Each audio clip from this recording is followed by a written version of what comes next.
Good morning, doctors. I'm sure you must have had a very reinvigorating exercise this morning, yoga. And the purpose of organizing the yoga session was the COVID has brought limelight to very important fact which hitherto remained latent in our life, and that is the innate strength. When we talk about the innate strength, we talk about the physical uh, strength, the physical endurance. COVID also basically brought to limelight the importance of the kind of nutrition that we take, the kind of food we take, because immunity, the innate immunity, the internal immunity of the body and its ability to fight infection has now become extremely important. And that is how, this nutritional endurance, this basically has become now uh, the topic of discussion. And the third one is, of course, the mental endurance. So, as we said, that today we are going to spend substantial time on physical endurance, nutritional endurance, and mental endurance.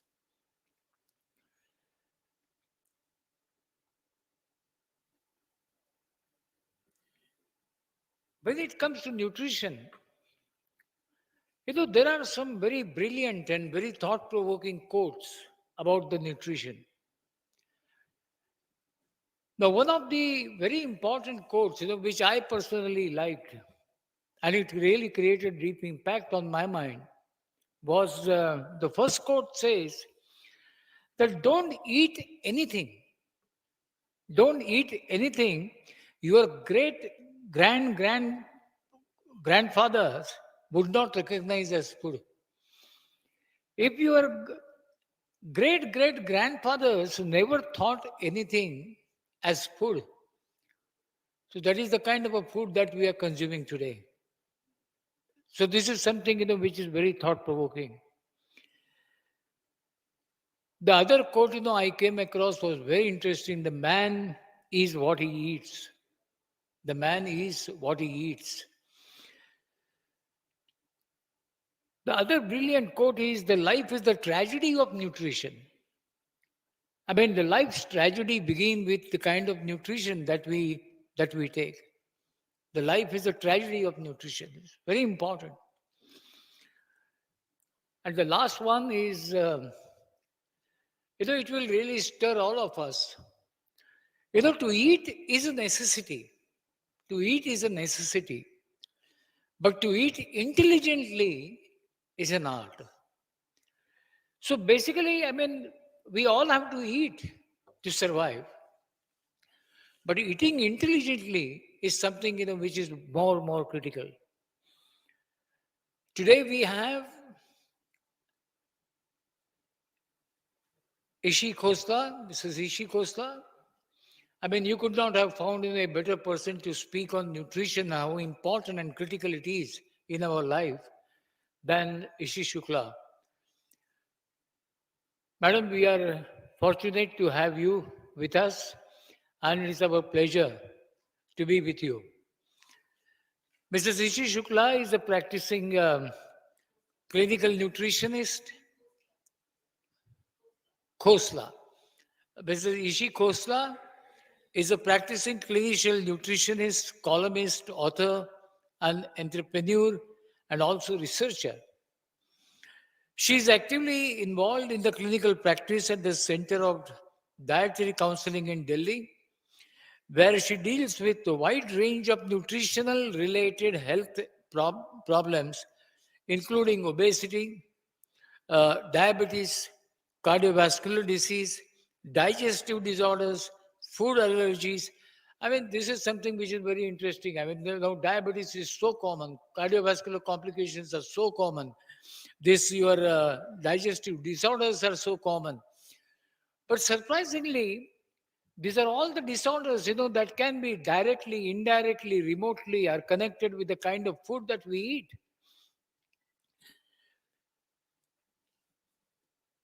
Mrs. Khosla has founded the Celiac Society of India. This is the first of its kind in India to spread awareness about gluten related disorders in India. And the first of its kind, this is to spread the awareness about gluten disorders in India and also globally. She has authored many books. Among them are Eating at Work, The Diet Doctor, Is Wheat Killing You? I mean, this surprised me the most because in our daily diet, in our lunch, our dinner, I mean, basically wheat is a inseparable component. And I think this will be very interesting to hear from her that how this wheat is killing us. The cholesterol facts. She writes extensively for leading newspapers and magazines and contributes articles for the scientific journals. Among her recognitions include Distinguished Alumnus 2011 at Lady Irwin College, Women's Achievers Award in the field of nutrition by the Imperial and Cancer Patients AIDS Association, and Jizabai Women Achievers Award. She has been felicitated by the President of India for the work in the field of nutrition, and she has been listed among the top 25 powerful women in the country by India by India Group by India Group today. So it is a pleasure to have Mrs. Ishi Khosla with us. May I basically request Madam Ishi Khosla to please take charge and share your views about nutrition and how critical and important it is to maintain good health. Ishi Khosla, please.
It is indeed a privilege and an honor to be here today on such a special occasion in the memory of Dr. K.K. Aggarwal, a stalwart in his field, and of course, on a special day, which is Teachers' Day. And what a better way to pay tribute to this tall man who is an embodiment of a guru in himself. He made it his mission to teach and to dispel darkness among the community. So, very appropriate, the Lighthouse, remembering Dr. K.K. Aggarwal. It is still going to take time to accept his loss, but I am really privileged to be here, and I'd like to thank the organizers, Eris, Mr. Lester, Mr. D'Souza, the family, Dr. Veena Aggarwal, Nilesh, and Naina, for giving me this opportunity today to speak to you all about something which Dr. K.K. Aggarwal firmly believed in, the power of food and nutrition. So I'm actually so thrilled to be here and addressing such a distinguished audience. COVID in the last 1.5 years has indeed changed the world in ways which perhaps we could never imagine. Physically, mentally, politically, economically, so on and so forth. While the pandemic was going on, we couldn't help but understand or observe why certain people were getting infected, certain people were dying, despite precautions, despite vaccinations, there were people who were dying. All of this was obviously for me as a practitioner and a healthcare provider, it seemed to me something to think about. You can't ignore the fact that in a family, if 5 people are there, 4 are infected and 1 is not. People who had no business to pass away had fatal outcomes. So, what was the difference? And I will share with you in my immediate family, friends, patients, there were doctors who had, of course, not got any vaccination. They were treating ICU patients of COVID, and they had no problem. They are absolutely okay. There are 2 in my mind I'm referring to right now. And they are COVID warriors, day in and day out. They are young doctors who are also my patients and following a diet which is what we call an anti-inflammatory diet. In my own home, we had 3 people out of 12 who had COVID for reasons because of travel. But the others managed to be all right. And despite close contact, despite being in the same room, sleeping in the same room, what was the difference?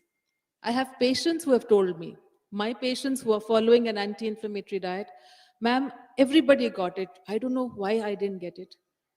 And so on and so forth. So the critical word here is perhaps inflammation. And I use the word perhaps, but as we go along, you'll understand that that is a game changer. According to research, 94% of fatal outcomes of COVID-19 across the globe patients have had 1 or more comorbidity. It could be obesity, heart disease, diabetes, hypertension, etc., etc.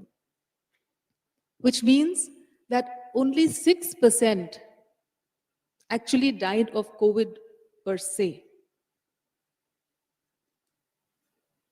So what is the common thread again in comorbidities? When we talk of obesity, when we talk of diabetes and IBD, etc., what are the common links in these conditions? Singly, inflammation, the one common factor. And today, we know all diseases begin with inflammation. All means all. Whether it's cancer, whether it's autoimmunity, whether it's diabetes, heart disease, all of these starting point is in inflammation, which is uncontrolled. So I'm not going to spend too much time just talking about inflammation, because that I'm sure you all are aware of as an audience. So let's spend the next half an hour in understanding what aspects of diet besides inflammation affect our immunity, and what we can do and how we need to change the way we think about our bodies and how we think about immunity, and where is this inflammation coming from. So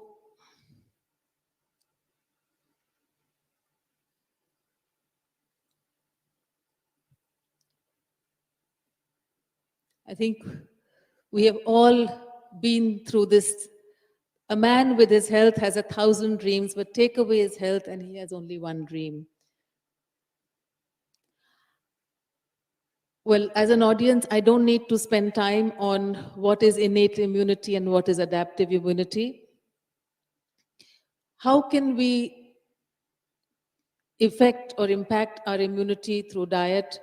Some of the key areas include good nutrients, which means proteins, good fats, the right kind of carbohydrates, antioxidants for building and replenishing the immune cells, managing inflammation, and I will talk about it in the coming few slides, gut health and digestion. And when I say gut health and digestion, I will explain what I mean, also to do with food sensitivities, as they just introduced me with wheat, as was wheat killing you. One of the key areas of concern is increasing numbers of individuals suffering from this. Weight and waste, which means insulin metabolism and carbohydrate intake, immunity through the life course.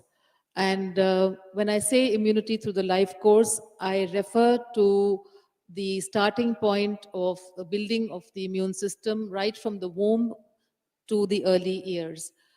So whether the pregnancy was healthy, whether there was breastfeeding, and all of those early years. So that helps to build the innate immunity.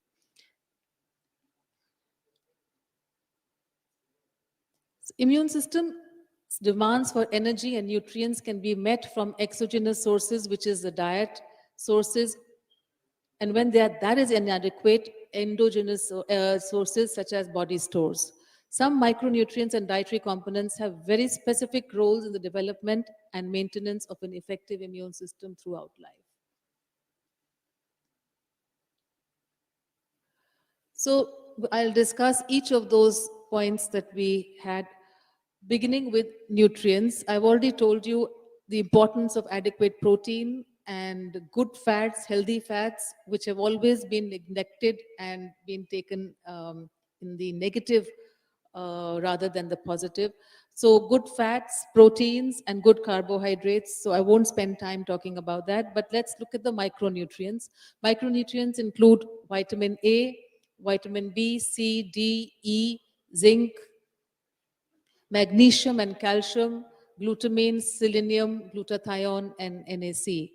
And others, of course, I have just listed out. And among the non-nutrients include fiber and good hydration. So let's discuss vitamin D. I think so much has been said about vitamin D, and this pandemic, thankfully, every medical prescription had a prescription for this. I'm glad it has come of age, and it was really the hero. And I think I would like to enumerate, because it's a medical audience, on the modes of action of vitamin D. The vitamin D receptor VDR is a nuclear receptor that can directly affect gene expression. The presence of VDR in the majority of immune cells immediately suggests an important role for this micronutrient in the immune cell activities. It's one of the most powerful anti-inflammatory vitamins. It goes beyond just being a vitamin. It inhibits Th17 and Th1 response and promotes TREGs.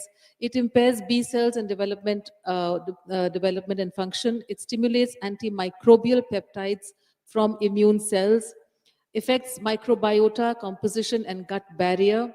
A recent study indicated that patients hospitalized with COVID-19 who had sufficient levels of vitamin D had decreased risk of adverse outcomes and death. And this is actually true in many studies.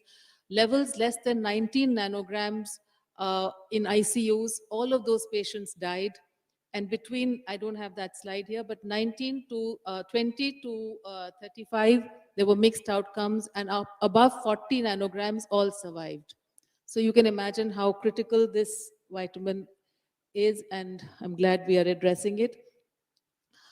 And why, mind you, vitamin D is a sunshine vitamin, and in a country like India, we have no dearth of sunshine. And yet, we are facing this epidemic of deficiency of vitamin D. Vitamin C, premier antioxidant nutrient in the body, it regenerates two important antioxidants, vitamin E and glutathione. Without vitamin C, the protective mechanisms can break down. The role of mega doses are critical in during infection, high levels, and doses between 500 to 2000 daily are recommended. Zinc, of course, is one of the most important micronutrients in the immune system, which showed it inhibits viral replication. It has anti-inflammatory and antioxidant properties. Zinc deficiency is related to enhanced IL-6 and production, and thereby translating to a pronounced inflammatory response. It has a role as a cofactor with both catalytic and structural roles in many proteins. Even a mild deficiency of zinc has been associated with widespread defects in both the adaptive and the innate response. Um, Ionophores, well, this is something which is really a carrier of zinc to the cells, and we know now that quinine, hydroxychloroquine, and quercetin, which is found in onions and certain wines and certain other, vegetables, help to transport zinc into the cells. So they are called ionophores. So therefore, they help in the zinc transportation. Anything between 15 to 50 milligrams is good. Magnesium activates vitamin D in the body, and this is again a very neglected mineral. We all focus on calcium, but somehow magnesium has been left and unrecognized. One of the reasons is that blood levels are not indicative of cellular levels. So a simple blood work will not reflect the true status. And like so many nutrients that we've talked about, and maybe things like vitamin B12 and iron, which we are seeing as deficiencies, rampantly today, this is one of those unrecognized minerals, which also actually needs to be given with calcium. A lot of prescriptions are giving calcium 500, calcium 1000, but in the absence of magnesium, actually calcium can be counterproductive. So, and the signs and symptoms of magnesium are very, very, deficiency are very common. And magnesium is basically, again, one of those probably the absorption, it's a malabsorbed vitamin like the others we've spoken about, despite good diet. So it's difficult to document the deficiency, but we know in clinical practice it is critical, and it has over 300 functions in the body, including very important for diabetes management and obesity. So people who complain of constipation, for stress, of aches and pains, headaches, very, very commonly get better just by giving magnesium supplements in combination with calcium. And they have to be given, like, a ratio of calcium to magnesium should be 2:1. So a low magnesium can lead to cytokine storm, during which the body attacks its own cells and tissues instead of fighting the infection. This creates inflammation, cells and tissue damage, narrowed blood vessels and blood clots. And there are studies to document the issue, this whole area. So I'm not going to spend more time talking about it. So these are the critical nutrients, and there are, of course, so many others, but since I'm not going to talk about them, they are not less important, but they are better understood. Phytonutrients are non-nutrients. There are no vitamins, they are not minerals, they are not antioxidants, but they are just compounds in plant food, which go beyond their nutritional benefits. These are phytonutrients, the colors, the flavors in foods, in vegetables, and these are extremely powerful modulators of the immune system and our health. And how? By modulating gene expression. They are the messengers, they are the information carriers. Which gene will be silenced and which gene will be expressed. So don't consider just because they are not vitamins, just because they are not minerals and nutrients, this area of conversation in diet is extremely critical.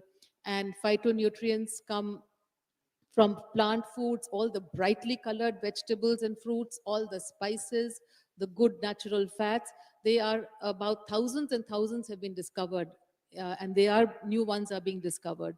So phytonutrients, they have what we call polyphenols, which can be anti-inflammatory and immunomodulatory, more important than vitamins. And the way to get adequate levels of these phytonutrients. We all talk about healthy diet and we picture vegetables and fruits. That's the way to get them into your diet. Besides all the colorful spices and the teas and all the other foods that we have, which are rich in these compounds. And a half plate rule simply means that if your plate is half full of these vegetables and fruits, you are there are good chances that you are making up the adequate amounts of these foods. I will talk a little later in terms of actionable strategies of how to go about it. So we have spoken about the critical nutrients. Let's look at inflammation. I don't need to explain what is unregulated and excess inflammation in the body and what it can do. So basically, I have divided the three nutrients. Where does the inflammation come from? Let's look at carbohydrates, proteins, and fats. Carbohydrates can be pro-inflammatory if you have too much of carbohydrate because of insulin, exaggerated insulin response, what we call insulin resistance, and too much of sugar and high glycemic index foods. Proteins, certain proteins like milk protein and gluten, we've talked about the protein in wheat, and excessive quantities of animal protein or processed meats can be pro-inflammatory. And among the fats, natural fats are anti-inflammatory, but excessive quantities of polyunsaturated fats, which are natural also, can be pro-inflammatory. More than 7% in the diet of polyunsaturated fats, which include things like sunflower oil, corn oil, and kardi oil, soya oil. High intake of these oils can be pro-inflammatory. And the most pro-inflammatory molecule in our diets is trans fats. Trans fats, I think the understanding is far more today than when I started practice in 94. They are now being also part of packaging. They have to be declared on the food labels. Trans fats are nothing but compounds which are made when fats are heated to high temperatures, and when they make margarine from liquid vegetable oils. So the process of hydrogenation creates trans fats. The process of excessive heating of any fat will create trans fats, and these are highly inflammatory fats which have been linked to heart disease and today to insulin resistance and inflammation across the body. Earlier, their association was limited to heart disease, but today it's inflammation in general. And let's just look at how this simple trans fat laden food comes to our table. The morning cup of tea, the chai and biscuit. That biscuit is picked up from the shelf. Companies use margarine and vanaspati to make these biscuits because these hydrogenated fats actually have a longer shelf life. So if you have ever made a cookie at home, anybody listening has made a cookie at home, it will last you about a week, 10 days, maximum 2 weeks, and it gets rancid. So natural butter or ghee will not give the food an extended shelf life. But these fats can take the shelf life from 2 months to 3 months, you know those biscuits are sitting on the shelf for months, nothing happens to them. So whatever commercially prepared bakery foods that you use, whatever fried food that you buy from outside, which is using reused oil, will be laden with trans fat. So the morning cup of tea, which most, I'm afraid I have to say this, that a lot of my patients say that the doctor has said, we cannot have tea empty stomach. We have to have that biscuit. And I said, no, I'm sorry. You have to, if you do not take the tea empty stomach, then take something healthy. Take some soap nuts, take a fig, take a date, take few raisins. But these are non-negotiable. There is no room or zero tolerance for these fats in our diet. And certain countries in the world have actually become trans fat free, including Denmark, Canada, New York, and parts of other parts of US. So this is a conversation which is very important. And we've talked about all the, so these are the pro-inflammatory components in the nutrient scenario. Then we have pro-inflammatory components in terms of all the pesticides, the preservatives, the chemicals, the various names that you see on the back of packs, which you don't understand, are all chemicals and are all pro-inflammatory. All the medicines, the antibiotics, and the other, the painkillers, etc., will cause inflammation in the body. I mean, I'm not talking of, not having anything. Don't misinterpret this. But these are all the chemicals will induce some form of inflammation. And stress, lifestyle also would mean stress. Stress can also trigger inflammation. So let's not go there. Let's just stick to the nutritional aspects. And this is a relatively new area of conversation, and perhaps I am discussing it only of late, which is the role of nitric oxide. And why I have brought this up is because the nasal vaccine which is coming up is is using this NO. And the role of nitric oxide in immunity, I'm sure you all understand it with the nitroglycerins and the other medicines that are used to boost nitric oxide. But in the diet, there are ways of increasing nitric oxide, which include a diet which is high in nitrates, particularly beetroots. Beetroots and greens are very high on nitric oxide, and L-arginine and L-citrulline supplements can also boost the nitric oxide in the blood. And of course, pranayam now has been found to be increasing nitric oxide in our respiratory tract. So we spoke about the pro-inflammatory aspects of fats, and now there is an anti-inflammatory fat. This, I'm sure, today also has assumed importance, and people are aware of this omega-3, the fish oil capsules, etc., etc. So it is one of the most powerful anti-inflammatory component of our diets. Unfortunately, N3 and N6, these are polyunsaturated omega-3 fats, are a part of the PUFA or the polyunsaturated fats, which I just spoke about. But the ratio between the N3 and N6 is very important. I mentioned N6 are pro-inflammatory, N3 are anti-inflammatory. So too much of N6 is counterproductive. N3 is which is omega-3, we need to boost. So the ratio should be ideally equal, or maybe 2:1, as close to each other as possible. But according to researchers, Indians particularly have a very poor N3 N6 ratio. 1:200, 1:400. It's very, very dismal. And perhaps there are many reasons for this, the changes in the diet that we've had in the past 50 years.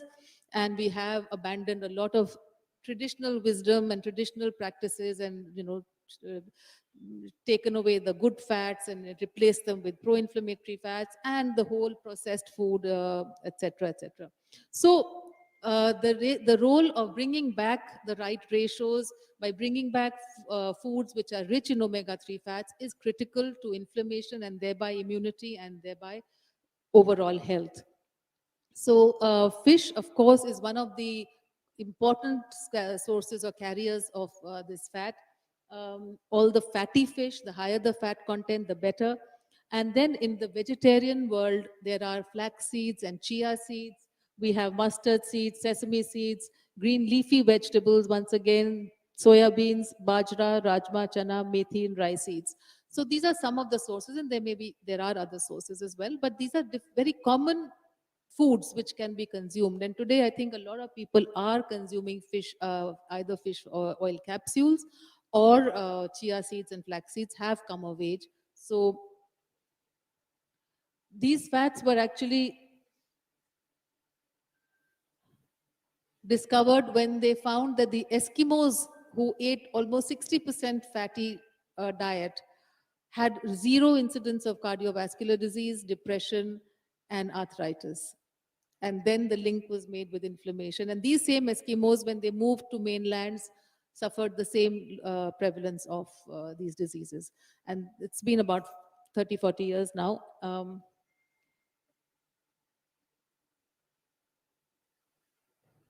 So just a list of certain anti-inflammatory foods: cold pressed oils, extra virgin coconut oil, extra virgin olive oil, sesame oil, mustard oil. Mustard is loaded with omega-3. We run after the olive oil, of course it's wonderful, but our own mustard oil also has good percentage of monounsaturated fat, which is very healthy, and loaded with the omega-3 fats. Turmeric, ginger, spices, giloy, aloe vera, probiotics, prebiotics, and postbiotics. Boswellia serrata is a herb, teas, flavonoids, and phytochemicals. I just mentioned all the vegetables and fruits and the polyphenols. These are all anti-inflammatory foods. And now let's begin our conversation on gut health. And that's where inflammation actually begins. It begins with dysbiosis. And we are understanding the role of the gut in our overall health and well being today, scientifically.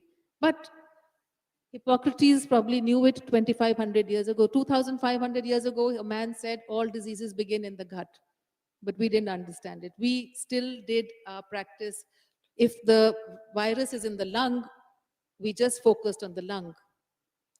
But the battle actually is beginning in the gut. It sounds strange to a medical practitioner, but it's a fact. Whether it's asthma, whether it's any kind of respiratory disease, an allergy, brain disease, depression, today we can link it all with the gut. And that is what I'm going to just explain how. Let's look at the immune system. The largest immune organ is the gut. Gut associated lymphoid tissue is where it's all happening. And the gut is the largest immune organ called gut associated lymphoid tissue and produces more antibodies than any other tissue in the body, the B and T lymphocytes. And therefore, if what we eat is wrong for the gut, it is surely wrong for our immunity. Professor Sarkis Marzmania, professor of microbiology at Caltech in California, has studied the effect of gut microbes on health for more than a decade, and he points out that the balance of different bacterial species in the gut can influence whether the immune system becomes activated or not. And the balance of the gut microbiome is critical, and we call it dysbiosis. Dysbiosis is a shift between the balance of the healthy and the unhealthy bacteria, and that is squarely responsible for literally deciding who we are, whether we are healthy or unhealthy. And it's interesting that while there are so many genes, we have so many million genes in our body, the gut microbiome also has its own set of genes, which are 150 times more genes. The gut microbiome consists of 150 times more genes than together possess 10 trillion microorganism inhabitants than that of the human genome, and thus should be considered an organ in itself. And it is this orchestra which is played between the microbiome genes and the host genes which determines our state of health. It's pretty complex, but um, what is changing, what is causing this imbalance is this dysbiosis. And there are two aspects to the gut. One is the microflora, and one is the membrane integrity, the intestinal permeability, which is also known as the leaky gut. Increased intestinal permeability is also called the leaky gut and can lead to inflammation and food sensitivities as we see it today. Many foods, many chemicals, all of these are crossing over a leaky gut and causing reactions in various ways depending on our genes, whatever we are vulnerable to. So if the inflammation is happening in the thyroid gland and the antibodies are affecting the thyroid gland, we're getting a thyroid problem. Or if it's happening in the joints, it's happening in, in form of arthritis, brain disease, depression, dementia, attention problems, you name it. And it's all happening via the leaky gut. So inflammation of the gut causing the leaky gut, and the inflammation starts with dysbiosis. We are changing the minute we put something that these little microorganisms or bugs don't like, be it even the so-called healthy low-cal sweetener. Oh, I'm not going to have sugar, I'm going to have XYZ, the chemical. I never believed when my patient said, after a Diet Coke, our sugars go up. I said, it's not possible. Zero calories, zero carbohydrates. This was 15 years ago. I would challenge these patients. I said, not possible. You are doing something else which is wrong. You're not checking the sugars properly, something or the other. I never believed it. Today, I understand how. Because, I mean, I'm just giving you an example of a diet soda.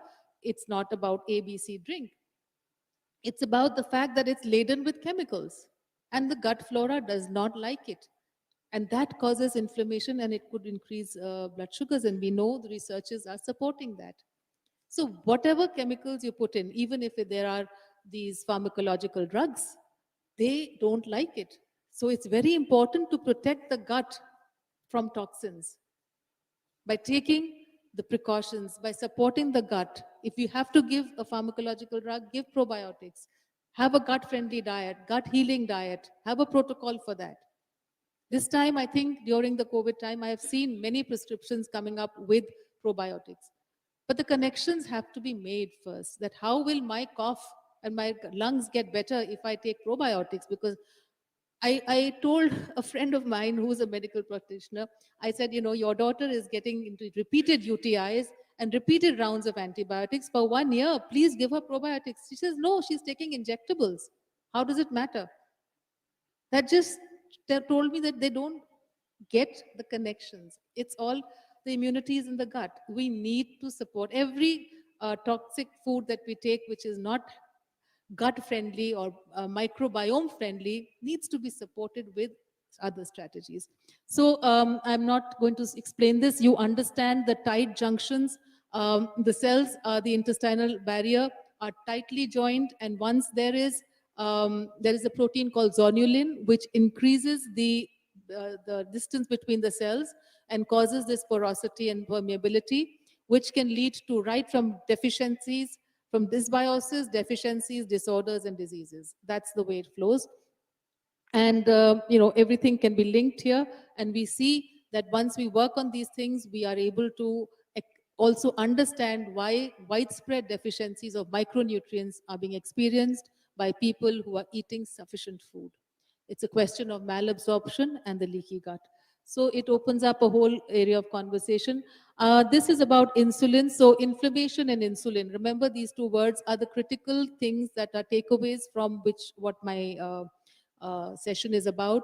Insulin means insulin resistance. Today, metabolic syndrome and syndrome X is being understood far more than before. How do we know that we are insulin resistant? There are markers. I'm not going to go in for that. But insulin resistance itself is a state of inflammation, and we have no business to be accepting this. Big bellies, waist size of more than 80 centimeters for women and 90 centimeters for men will be associated with excessive abdominal fat and inflammation. and thereby all the other comorbidities which go with it. So that is the apple shape, as we call it. And this is a very important goal, along with maintaining the right BMI, which is less than 23. So when I say this practically, it means all the sugars and the grain centric diet that we have. And I'll just give you a few strategies as we end the session on how to manage your diet. And this, of course, I have just mentioned to you about the life course issue determining our immune system. So right from the nutritional status of the pregnant mother, pre-pregnancy to during pregnancy to post-pregnancy, breastfeeding and lactation, all those issues are important, and the first 1,000 days are critical for development of the innate immune system. So just 3-step formula on how to manage food on a practical level. Instead of being a grain centric diet, which we all have, we first have the rice and the rotis. Make it protein centric, because in any case grains are carbohydrate rich, which will cause insulin resistance because of inadequate physical activity in our lifestyles today. So we don't need that kind of an approach. We need to look at our proteins. So start filling up your diet, your plate with the proteins, and pair them with vegetables. So whenever you take either dal or fish or a chicken or egg or whatever, ensure that there is some amount of vegetable with it. So proteins and the protective foods, these include all the vegetables, raw and cooked. Raw have their own advantages if your digestion permits. Um, Things like sprouts, nuts, and fruits. Fruits, of course, are important, I mean, loaded with polyphenols and other nutrients, but being rich in sugar need to be watched. So the food, I mean, just because they're healthy, we need to be watching their sugar content. And fruit juices are absolute no-no if the goals are to achieve optimum health, unless there are specific conditions. So dedicate one meal of the day to this group. Dedicate one meal of the day, which means you can have just a fruit breakfast with some nuts, etc. You can have just a salad lunch, salad and cooked vegetables, or just a soup and a steamed vegetable dinner. One meal predominantly can be around this. This is one very easy way I use in my practice to not only cut down calories, but to increase the nutrient quotient and the polyphenol quotient. Um, Live foods, which means prana foods, which are sprouts. The difference between a dal and a sprout is a live food, it has enzymes. Vegetables and fruits have live. Plus we have the probiotic foods. Probiotic foods, I mean, there's a lot of conversation and a lot of people end up taking dahi as a probiotic. Well, it's really not a probiotic technically by the textbook definition. Unless you're buying a commercial probiotic dahi. But in general, it is more of a postbiotic, which means it has the metabolites of fermentation. So that is, fermented foods are also good for the gut. Prebiotics are also good for the gut, which are food for the gut flora. Prebiotics are fiber-rich foods and indigestible starches, which the body, the gut microbiome uses to produce good bacteria. So we need probiotics, prebiotics, and postbiotics. And we can get them very easily through simple things in our diets, and even pickling and these are part of our tradition, pickles, etc. The kanjis, all the fermented foods, even we have these South Indian preparations which are fermented. So they all provide the benefit of these improving gut flora. Protective foods, of course, I've already spoken a lot about them, so I'm not going to. The plan. The third P is planning and mindfulness in food. We have to apply our minds. We can't take our food for granted. We have to plan our day with meetings and our entire schedule. We also have to think of what we are carrying with us, what we're going to get, where we will be, etc., etc. So put your mind in your food. You cannot ignore this as jo mil gaya kha liya, or then complain that I can't manage my diet. So it's very important. Sometimes writing a food diary helps you to understand where you are headed. It's a very powerful tool.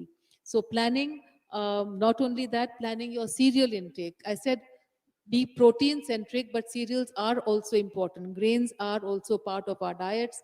So, which grain you are going to have, if you're sensitive, if some grains are bothering you, you have wheat sensitivity, or you get bloated with certain grains, put them out and see. So, plan your grain intake according to your requirements.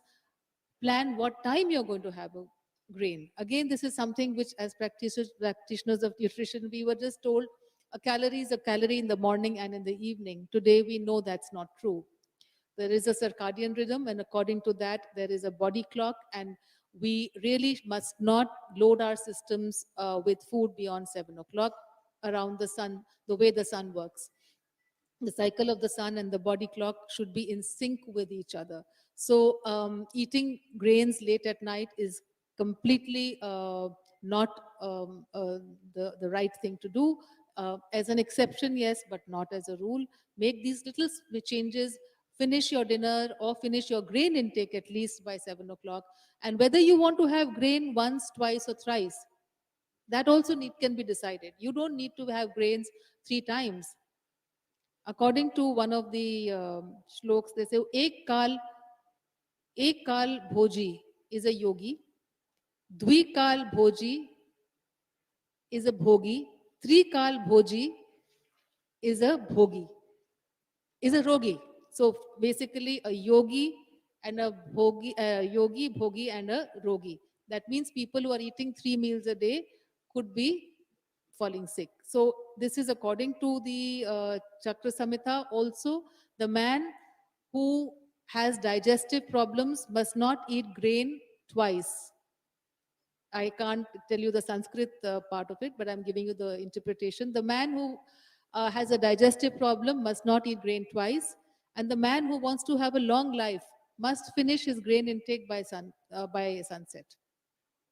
So again, in collaboration with our science. So this is all a part of planning. So plan your supplements, plan your exercise, and practice the principles of healthy eating.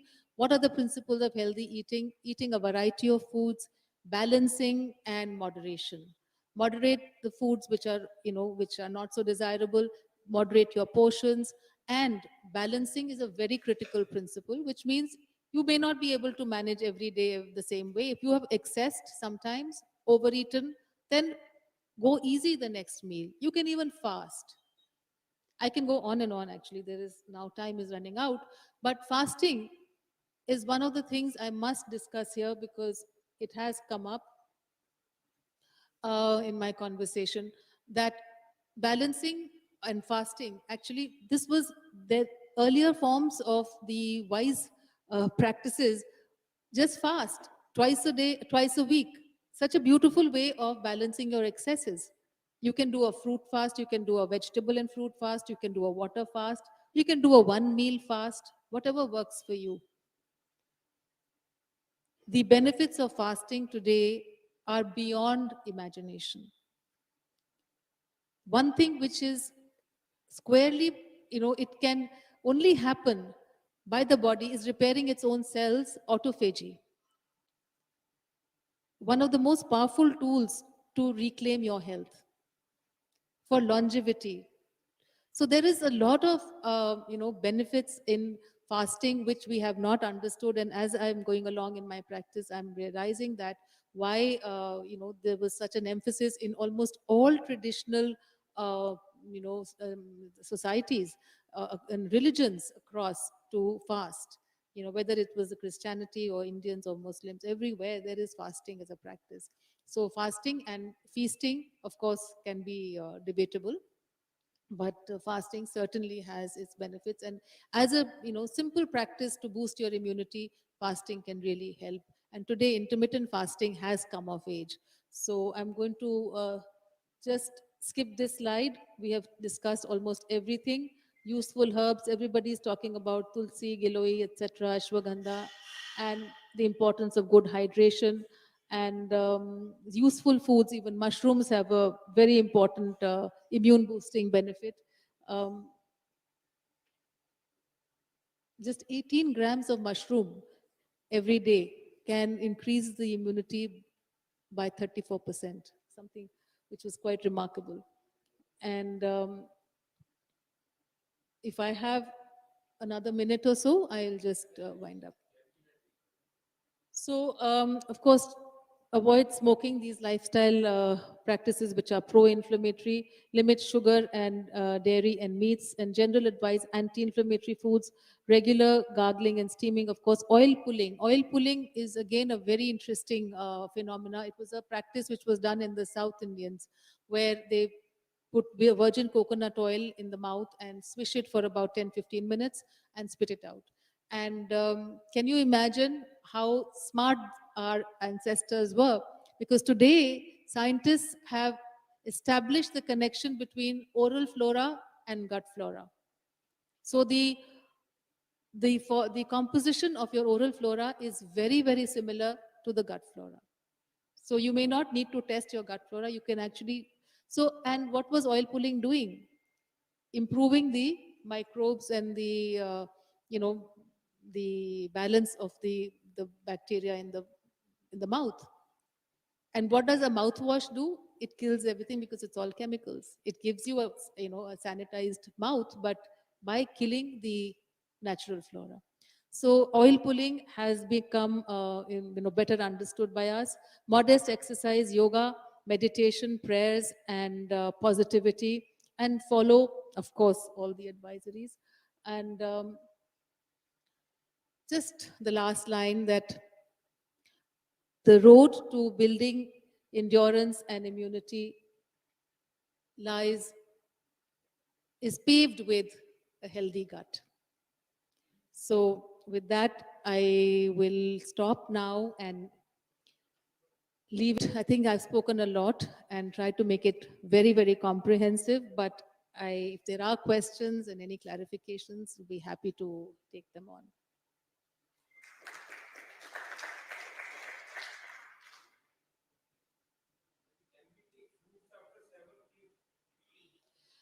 Good question, because this question does come up very often.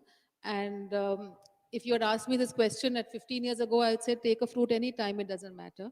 But today I understand the importance of this. So fruits are actually best taken empty stomach, but so not right after a meal. That is something I would say is a strict no, which a lot of people do. Right after the meal, they'll have mangoes and things like that.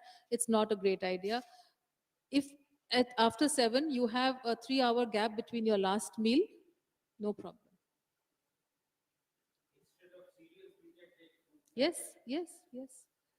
But don't take it on, if you've just snacked, then don't take it. Give a gap of 3 hours. Yes, if you've had your lunch at 1 o'clock or 2 o'clock and a cup of tea at about 5 or 6, you can have fruits at 8 or 9, no problem. So, बहुत बढ़िया presentation था. The things which we were knowing but not applying, you have made them clear. दो तीन बातें हैं sir. जी. पहले के time में हम लोग जब एग्जाम देने जाते थे तो मम्मी हमको दही खिलाती थी. I just want to know what is the significance of that custom. एक कटोरी दही या 2 चम्मच दही से हमको कितना मिलता था जो हमको हेल्दी रखता था. जैसे आज प्रोबायोटिक और प्रीबायोटिक की बात कर रहे हैं, पोस्टबायोटिक की बात कर रहे हैं. मेरे ख्याल से ये लॉजिक था कि आप घर से बाहर जा रहे हैं दही खाकर तो आपका गट का वो स्टिमुलेशन हो जाएगा. लैक्टिक एसिड तो मिल ही रहा है ना आपको, लैक्टिक एसिड मिल रहा है, so the pH of the gut will be favourable, and I am sure it will produce metabolites which will, if the gut is happy, your brain is happy. So we have always believed that this is where the brain is, and we know it is. But today we can also say there's a second brain here, and scientists are now calling the gut the second brain. If there is one transmission happening from the brain to the gut, there are 8 signals going from the gut to the brain.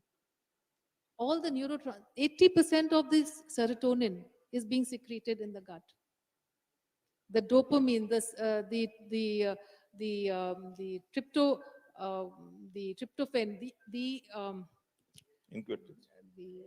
sorry, no. So basically, what I'm saying is the happiness hormones. They are here.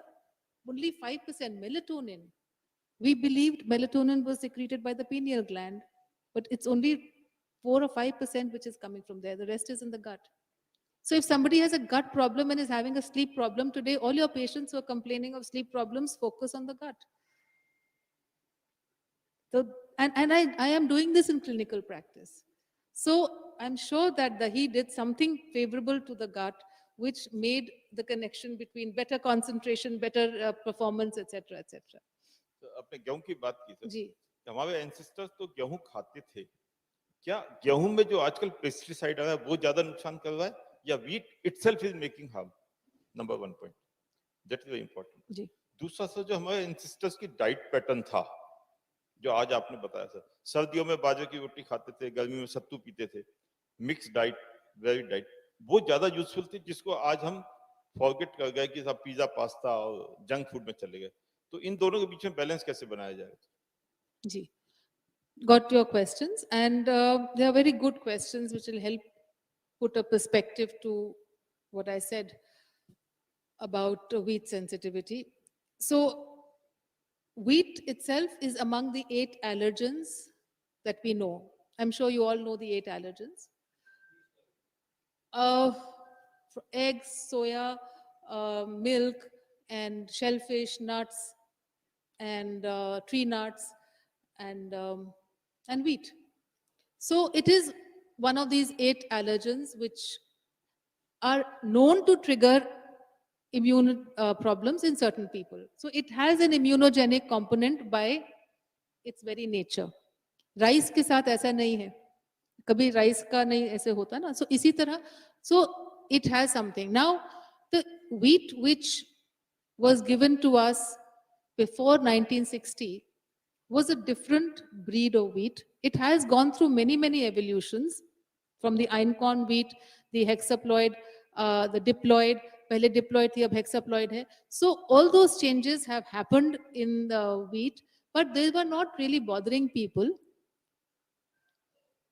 However, I love to explain this in detail. Actually, the wheat protein, gluten, bothers every human being by damaging the gut lining, but most human beings are able to repair it. So there is a transient leak all the time, and that gets repaired in healthy individuals. So if I'm not wrong in saying no human actually digests and the gluten and the gliadin proteins completely. They get broken down only partially. But there is no damage to health in most people. But this protein has an immunogenic component, we know that. Now, what happened in the 60s? For the Green Revolution's sake, high-yielding varieties of wheat were produced. Phenotypically, the wheat plant, which was a tall grass, became a dwarf. Many seeds, much more productive. But 2 aspects which are of significance to us happened. There was a DNA change, of course, so we don't call it a GM wheat, we call it a composite variety or a trans variety. But whatever it is, some change happened. So imagine if in an immunogenic protein or a plant, more changes are happening, safety trials were not done on what is happening to the population. So it was just introduced as is. And one of the other traits which they wanted to acquire by this process of changing was its ability to withstand pesticides. So it was a herbicide, weedicide resistant grain. Now, what does that mean? Typically, glyphosate is used as a fungicide for prevention of spoilage. And it is used fairly rampantly in other plants as well. But whenever it is used, it also damages the plant. So it has to be used very judiciously. Now, one of the traits which was engineered through this process was weedicide resistance. So, to your point, is it the pesticides? Yes. So the farmers were able to put loads of it without damaging the plant. So it was a twin issue. Both issues became important. There was a chromosomal change, and then there was a increased application of the the pesticide. So perhaps both those things started, you know, impacting people in a certain way. You can see post 60s, 80s, the 1980s and 90s saw the epidemic of heart disease, epidemic of obesity started growing. I mean, even in India, in the Western country. And this wheat was the new modern wheat. In fact, the farmer whose farm was used to grow the first variety of this change wheat is a patient of mine, and he's suffering miserably with health problems. And he gave me the whole gyan on the fact that how the government actually disallowed local the desi wheat from being given in ration shops, and only imported American wheat, which was the same variety, was being allowed to use in the ration shops. So somewhere these changes happened in the food supply. So mothers, now I told you something about placental crossovers. Why I brought this up was these antibodies, if the mother is making antibodies, it's immunogenic to the mother. And if she's making antibodies against this protein, these are crossing over the placenta and being given to the baby even before birth. Now you can join the dots. Why we are seeing an epidemic, again I'm using the word epidemic literally because this is going to become autoimmune problems, and autism, a neurodevelopmental disorder, is becoming grave. It's scary. The rates are so scary. Why these kids are having problems? What wrong? There is no lack of awareness. Women, I mean, they're eating better. We have much better medical care, much better facilities. Autism has gone up from 1 in 10,000 20 years ago to 1 in 59. And it is dropping. According to the projections, it is going to be 1 in 40 in the next few years. Something which was unheard of. Who knew autism? It didn't even exist. And the diet, which is recommended for autistic children, of course, it is not being used by medical practitioners, is a gluten-free, casein-free diet. It's called a GFCF diet. And I know because I'm treating patients with autistic, spectrum disorders, and they are not being given diet. These patients are coming directly to me. The doctors are not, only a few are recognizing this importance. And I have this one child, I'll tell you, if time is permitting,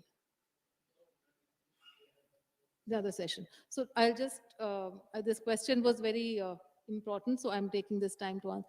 So he had a head banging tendency. He was on medication. He was about 12 years old, banging his head every day for 4 hours, minimum.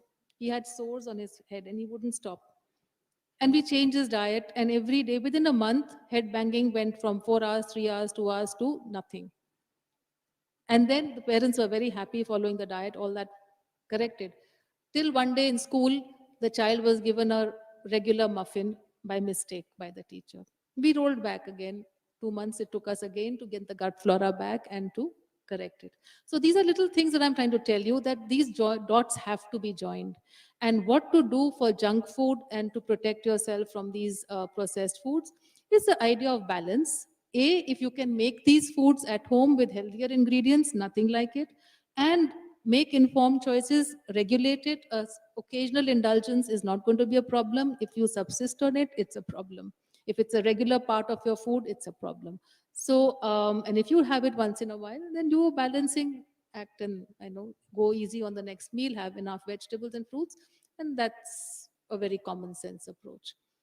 So with that,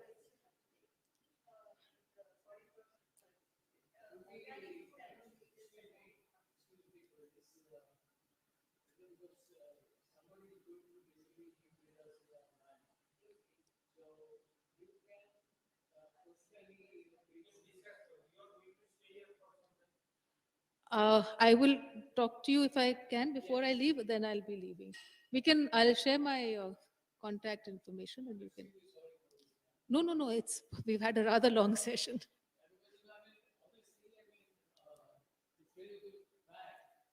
nutrition basically has been a subject of no consequence, until recently.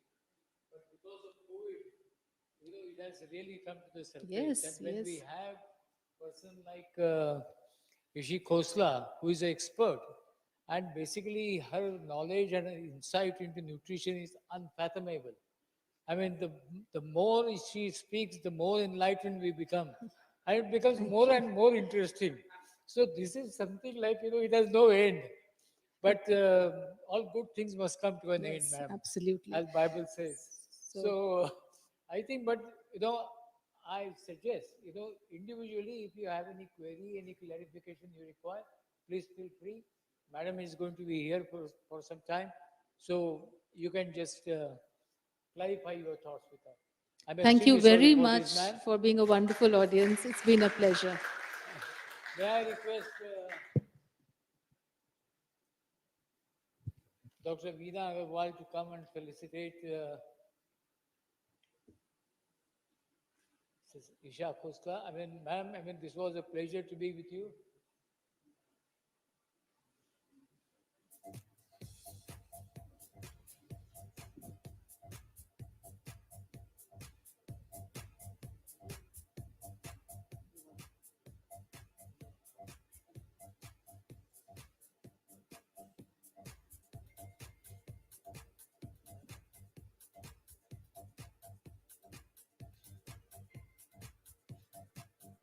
Thank you.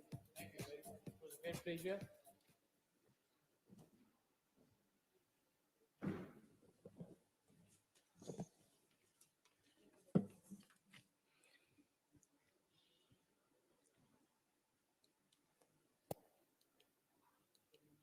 Our next session is going to be focused on vaccines. Actually, there is no gainsaying that vaccines basically is absolutely necessary. But there is a lot of enigma surrounding vaccines, and we have Dr. Shashank Joshi and Minakshi Datta Ghosh, who will be joining us on Zoom. It is a delight for me to basically introduce you to all of you, Minakshi Datta Ghosh. She's an independent development professional. Minakshi Datta Ghosh specializes at the interface of the governance, public health, and public policy, and she basically is known to walk the talk. An alumnus of Pune University, Delhi University, and Harvard Kennedy School of Government, Mrs. Ghosh is the principal author of National Population Policy, India, principal author and National Action Plan for Blood Safety. Mrs. Ghosh was instrumental in introducing treatment for HIV and AIDS across India after having won for NACO the Commonwealth Association Broadcasting Award for a most unique infotainment, electronic, and media campaign for sensitizing the vast millions on HIV/AIDS. She's a former secretary, Ministry, Panchayati Raj, former special secretary, Ministry of Health and Family Welfare, the government of India. She writes on the impacts of the health-related policy on the ground level outcomes. Her most recent piece has appeared in September 2021 issue of the Alert Consumer on the changing role of Ayush practitioners in health and wellness centers. And the other speaker, the other participant in the panel is Dr. Shashank Joshi, and this session is going to be moderated by Dr. Mukesh Mehra. May I invite Dr. Mukesh Mehra to the dais, please? Thank you.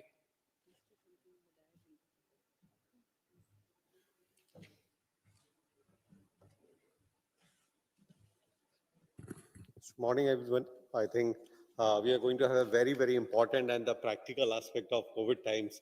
And the most important and it is vaccination is mandatory, yet enigma surrounding it prevails. As far as our eminent speaker, eminent panelist, Dr. Shashank Joshi actually doesn't require any introduction. We all aware about his credential and his status. And Mrs. Minakshi Datta, we are privileged to have her on our panel. So, So our topic is vaccination is mandatory, yet enigmas round it prevails. So we all have queries in mind regarding vaccination. We know we have the worldwide endeavor to create a safe and effective COVID-19 vaccination now bearing fruits. And as far as Indian scenario is concerned, till now we have vaccinated almost 67 crore and 72 lakhs Indians, and almost 15.6% fully vaccinated, and total 11.4% of India is vaccinated. We are just second to China, and we are ahead of USA also. We vaccinated is 37.4 crores doses only. So what we have some questions.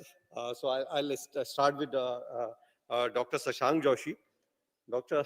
Shashank, are you online? Dr. Shashank? Hmm?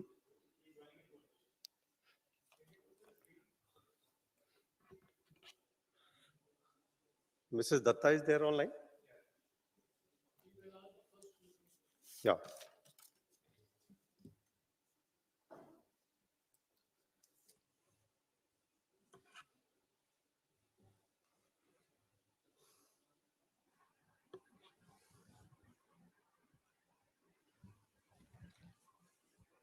Good morning, Mrs. Datta. Welcome. Thank you. Yeah. Yeah. So should we start, ma'am? Yes. Are you ready? Yes, we can start. But I'm not seeing the full screen. Whereas I'm there, I don't know whether. We are able to hear you, ma'am. You can continue. You can. You like to take some questions? Should I start now, ma'am? Please start. So you have been actively associated almost every government policies we heard of in recent times which relate to health matters, whether it is a WHO level, national level, or writing about all these problems, whether it is related to consumers also. So we'll start with the first and the most important question which coming in mind of most of us is the booster dose. Does this booster dose for all or for a select group of patients during this COVID time? Because we know the frequency with which the vaccination has been done, although because of the number of people, number of the huge population, so we still lacking as far as targets are concerned, although we are second in world. But does this booster dose concept is valid for Indians, or it is applicable in Indian population and scenario? No, I mean, I'm sure the booster dose, whatever research has been done, and if science tells us that the antibodies are dropping after a period of time has elapsed, after each individual has completed their first two jabs, it is possible that a booster dose would become necessary. But I'm getting the impression that as far as India is concerned, maybe we are beginning to. I mean, it's all right for government to make arrangements for the booster dose. It's all right for the scientists and medical fraternity to ensure that the booster dose, I mean, whatever vaccines are coming in are, a continuation of the vaccines that have gone on previously. At the same time, I do believe that we should not confuse the lay public, because at the moment, probably it's a tad early for India. Those of us who have completed our two vaccines and we find our antibodies dropping, there may be need for medical intervention. But other than that, I think it's much more important to complete that everybody should be administered two jabs of the initial vaccine. Or should we give it to the high-risk professionals first, and the immunocompromised people, or should we give it Well, for I'm sure, all? well, Because first we should well, at I'm least sure give one vaccination to all. depending on medical advice. I mean, I'm sure that depending on medical advice as to what antigens are at work, what is the level of antibodies in people who have already taken two jabs, and I think it'll have to be tailored according to need. Dr. Shashank, would you comment on this, how this booster dose is going to help in increasing antibodies for COVID-19? Should we give it to all, or what is the FDA status regarding its recommendation present? You are mute. Can you unmute yourself? Let me be very transparent and clear. As Madam has actually said, it needs to be tailored. Yeah. And the first thing is that there is no recommendation for an additional booster after 2 months, whether it is for Government of India or whether it is for United States government or anywhere. From a science standpoint, the only place there may be a potential for an additional dose after 2 doses would be in people who are immunocompromised. So, properly, moderately to severely immunocompromised individuals who have diseases where their immunity is moderately or severely compromised, they are the only individuals which may become eligible for an additional dose. In absence of that, there is currently no rationale for giving an additional dose.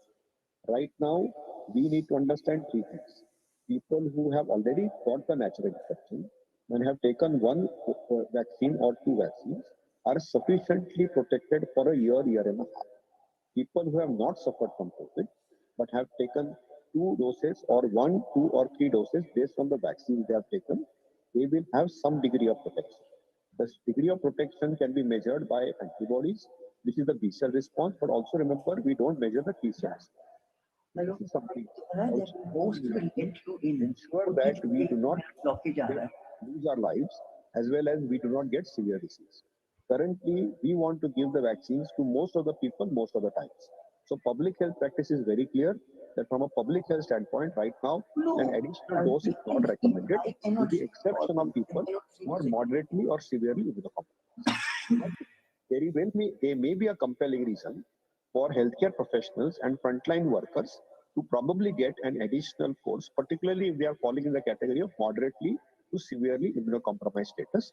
That is why I agree with ma'am that this may have to be individually tailored.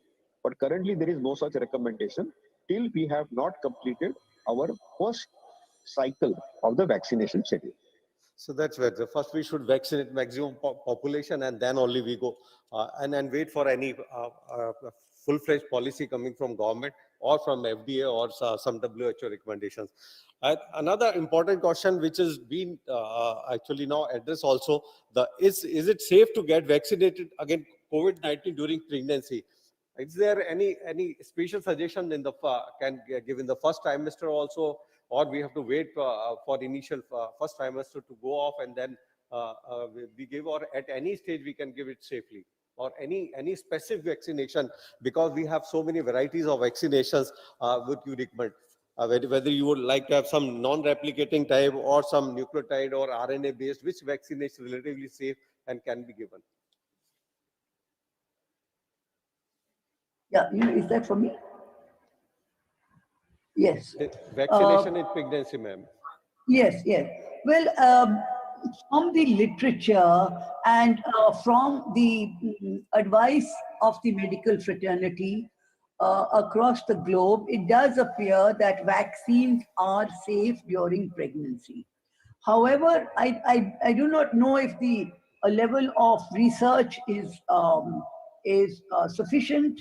You know, if one had one's own daughter or daughter-in-law pregnant, one would hesitate till one is fully assured by the medical fraternity. And I would be happy if Dr. Shashank Joshi would would look into this question.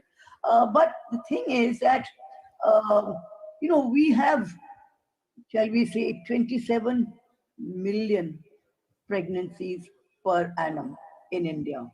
So, that is definitely one very large segment of the population whom we need to assure that it would be sufficiently safe. And in other words, they may be intending to take the vaccine. Pregnant women may be wanting to take the vaccine for their own safety, for the baby's safety, but we have to convert their positive intentions into action. And we can only do this, very frankly, I believe, and from my experience, if we are able to get this message across in 200 different local languages so that people are able to hear about it, read about it, learn about it, accept it, process it, and then proceed to action. But the details about, in all the commentary on vaccines for pregnant women, I have personally not come across any very detailed research in this matter. It is definitely loosely said over the electronic media as well as over the print media that yes, this is safe. I'm not very sure that how it would react upon the fetus and upon the growing pregnancy in a woman. Thank you. Dr. Shashank, would you like to comment on this? It's a very important Yeah, topic. so I would agree with Madam completely here. Number one, all COVID vaccines in the non-pregnant space are also emergency use authorization as far as the Yes. Indian government is concerned. Exactly. Yes. So remember one thing, that these are all experimental vaccines. Yeah. We are recommending, currently Government of India has recommended as an exception for breastfeeding mothers as well as pregnant women vaccination. We feel Covaxin may be a safer option Yes. because it's a killed vaccine. But beyond that, everything is in the zone of EUA, emergency use authorization. So on a case-to-case basis, the obstetrician and the mother have to take a call on the same. We would recommend in general, and Government of India also has recommended in general, to vaccinate pregnant women, and that is a standard of care. Having said that, this is as Madam rightfully said, the effects on the fetus and the mother are unknown. This is a subject matter of investigation, and everything is right now in the EUA space. Globally also, if you see all the global guidelines, they say that it is maybe or preferable, but it is not something which is a routine standard of care. Thank you very much. So we should, presently we should not hesitate. I think it has been recommended and we have been using in our patients also. So another important question, do these existing vaccines protect people from Delta variant of SARS-CoV-2? Dr. Shashank would like to comment on this very sensitive topic and said very, I think There is nothing we are not- sensitive about the topic. When the vaccines were discovered, there was no Delta variant. Having said that, both the vaccines which are predominantly being used in India, namely Covishield and Covaxin, have data on the Delta variant that they are reasonably effective. But remember, all vaccines will have some degree of immune escape, and therefore this is something which we need to recognize, that as the vaccines are being developed, the virus will keep mutating, and we will have to do the second generation innovations on the same. So when the next generation Covaxin and Covishield will come, it will be reasonably effective. But currently the data suggests that most of the currently available vaccines in India have some degree of protection against the Delta variant, and the current degree of protection is 2/3. So a rough estimate is 2/3. So we will not have that 90%, 95% coverage. And again, remember, all this data is against severe disease and death. So remember that most of the vaccine data is not on overall efficacy. Vaccines don't prevent COVID infection, but they prevent death and they prevent severe disease in almost 100% of the cases.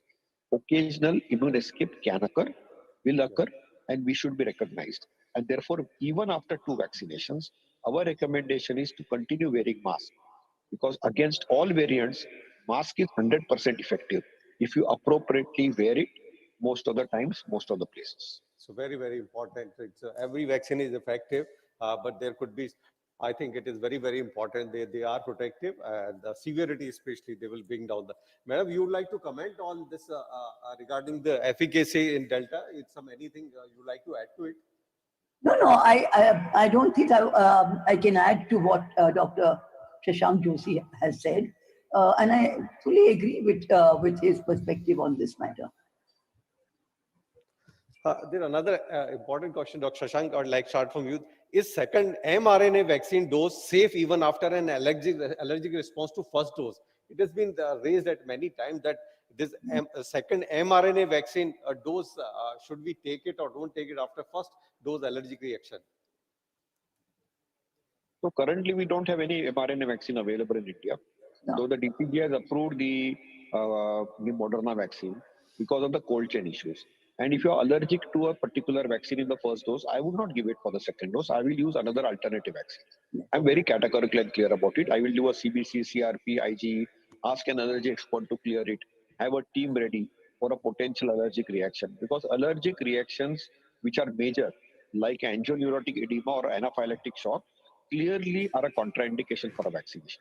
However, if the allergic reaction is a mild one, like a rash or simple itching or a urticaria, then probably I will have a team ready and give the vaccination. and I will tell the person who's likely to get vaccinated to come as the first person to get vaccinated and keep the person under my eyes and observation for 4 hours at least. So this is a standard protocol where Yeah. you need to ensure that there is a team response which is available for us. But remember that if you have allergy to the first dose of mRNA vaccine, which is predominantly used in global countries like US and Europe, I would not give the second dose. I would probably do a mix and match. So general principle, you have to apply, be careful. If it's a mild allergic reaction, you can, with caution, you can give, but it's a significant reaction, you have to, I think, modify, you have to change the, So I don't it's like very, the word mild. Either the reaction is life-threatening or non-life-threatening. If it is yeah. a life-threatening reaction, the answer is no. If it is non-life-threatening reaction, then you need to do it under an expert observatory team. Dr. Joshi, there is another perception among people that if there are no side effect with 2 doses of COVID-19 vaccine, you are not properly protected. So some people have some kind of, I think, concept their mind that if you take vaccine, then you are That's a myth. supposed to have some kind of That's reactions. that's a complete myth, and take Myth. that myth out of your mind. Ma'am, you would like to comment on this? Yes, I would. It is definitely a complete myth, and I would say almost, fictitious. However, I do wish to add that I am not surprised that these kinds of fictitious myths are prevalent, and we know they are. Otherwise, we would not be talking about vaccine hesitancy this morning. The fact of the matter is that the onus is upon the state, whether it's the central government or the state government, to actually blow these myths up. You have to be able to reach virtually household levels, and not with just one, global mass campaign where something is being said in America and Russia, and we hope you have heard about it, and so therefore please come and take the vaccine. No, I'm sorry, it doesn't work like that. Ultimately we have to we have to convert hesitancy into a more positive attitude, and then we have to convert those positive attitudes into positive action. So these myths have to be written about in the local languages, and people have to read about them, and then they will be convinced that in fact they were being misguided. Dr. Joshi, there is another caution which is recently in limelight regarding a mixing vaccines. There is a cocktail of vaccines. So what is your say on this? Because it has been the topic of discussion at all forums. Even the married countries, they have approved also, and they are practicing also. What is your take on that? So let me be very categorical on this. No country has approved mix and match, number one. Number two, this is a research mode. So the heterologous mixing may improve overall immunity and antibody response, but no country has improved mixing and matching. It is based on the need and the ask. So if the need and the ask is there is a mismatch, and if there is a supply issue, then some countries like Spain and United Kingdom have used a mix and match strategy based on the waves which came in using public health strategy and yardsticks. And they have done some research on it. Currently, no country recommends mixing and matching in any form. That's number one. And number two, Indian government is doing currently some ongoing study on mix and match strategy, but it is purely the realm of public health to decide a mix and match strategy. Currently, no FDA on planet Earth approves any mix and match strategy. It is in the research realm and research zone. Yeah, thank you. Datta, I'd like to ask you a question regarding herd immunity. Is this a Delta variant of SARS-CoV made this very difficult for us to achieve this target of herd immunity? So it will be difficult actually in the process of getting herd immunity. Well, let us divorce the two issues. One is herd immunity per se, and the other is the Delta variant. I don't know that we need to link the two issues. We are looking for herd immunity, and the research indicates that anywhere between 65% and 75% of the population covered should enable a country to move towards herd immunity. For a country like India, I'm sure it should be 80%. So that is the first thing. The second thing is that what constitutes herd immunity is when we believe that the sufficient number of people, of individual entities in the population have been protected and have been adequately protected. And therefore, the probability of quick transmission is significantly reduced. Now, therefore, for herd immunity, we need to focus on getting our jabs, double jabs through for every eligible individual across the country. And for that, we need to, simply to say bombastic things. We are moving the fastest in the world. We have covered the mostest in the world. All these things don't help. We have actually to get down to work and actually to prepare a very nuanced, as I've been stressing from the beginning, a very nuanced and locally targeted campaign. It could be district level, state level, certainly, then it could be district levels. And even within districts, there are, 45% people who have no problem at all. They are very willing to take the vaccination. But there may be, well, maybe another, plus another 22%. But then there's still, 18 to 20% population, which is in two minds. We need to reach them with comprehensive messages, with cogent messages, with messages which they can understand in their own language and they can relate to.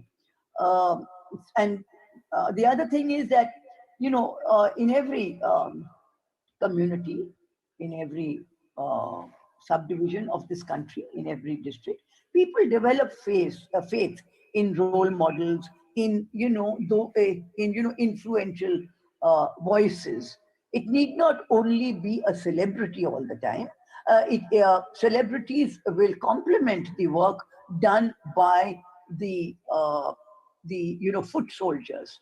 And who are your foot soldiers? Your foot soldiers are the health workers, the immediate, the doctors immediately available, the nurses and midwives immediately available. So unless these people, unless the nurses and midwives and foot soldiers are convinced, how can they convince people, living in remote hamlets? So talking of herd immunity, we need to prioritize segments of the population that continue to evince vaccine, hesitancy, and we need to reach out to them. And I don't think that the Delta variant has anything to do with this, in any significant manner. Dr. Shashank would like to comment on that. You want to add to it? Dr. Shashank? He's off now.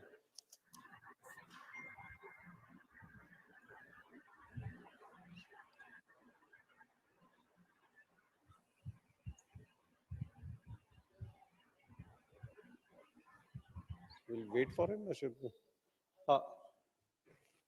Ma'am, and another thing, shall we use the doses of vaccine as booster dose when it's a very rightly actually raised point, when the vast majority of people in poor country are yet to receive the first vaccine. Should like, because you're looking at a lot of social aspects also and different aspects, so we have to wait for booster dose, or for that matter modifying a present schedule of vaccination. First, we have to give it to everyone in our country also and the other poor countries also. I think, what is your take on that? Because you have been looking after all the social aspects also. Okay, let me begin in a somewhat different manner, at least from the way you put the question, if I may. The first and foremost thing is that vaccine acceptance or vaccine hesitancy is a global phenomenon. Okay, that's something which we need to get used to. It's nothing to do only with India. It is happening everywhere else in the world. And if I may share a couple of statistics with you, but even that is like a shifting goalpost, because in December 2020 a survey was done of 11 OECD countries, and they found that the willingness to take the vaccine in December 2020 was only 66%. In February 2021, in these very same countries, among this very same survey and population, the willingness to take the vaccine has jumped from 66% to 76%. That's one thing. So the question is, you brought in the question of countries. In some countries, let me refer to Russia and the United States, where, for example, you know, it is being felt now that the politicization of this specific COVID-19 pandemic and of the vaccine development has actually played a role possibly in lower vaccine acceptance rates. In India, the vaccine hesitancy is being touted as high as 70% plus. But the most curious case in India is that of Tamil Nadu.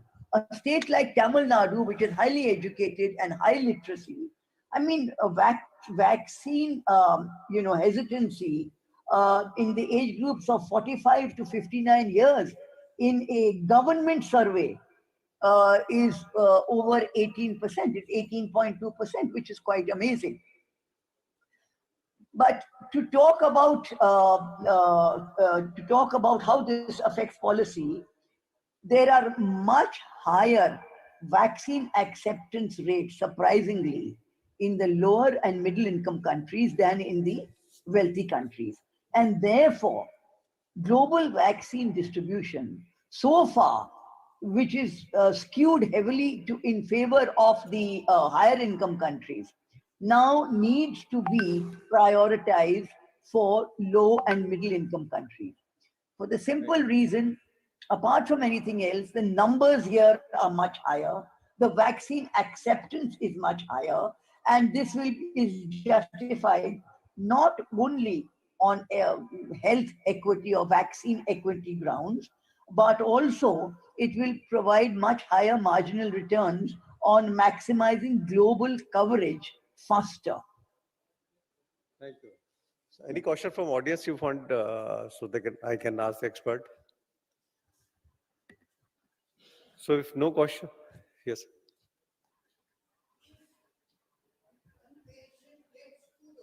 Yeah. Yeah. Mhm. And there is a question raised from audience. If patient who is vaccinated, he received 2 doses of vaccine, but there are Yes. no significant antibody detected. Huh. So what if patient received 2 doses of vaccine, but still no Yes. significant antibodies are detected? What should be the how should we interpret? No, I am sure he will get medical advice, and maybe sometimes the antibodies take time to develop. It differs from individual to individual, and I'm sure that medical advice will be provided. Could would Dr. Joshi like to take that question? He's offline. So the normal take on is there. Normally, we don't measure antibodies after vaccination. It is not Yes. recommended also, and it has got Yeah. no very, I think, practical significance that you take another dose of or third dose of the same vaccine if your antibody is not significantly detected. So this has been a practice also.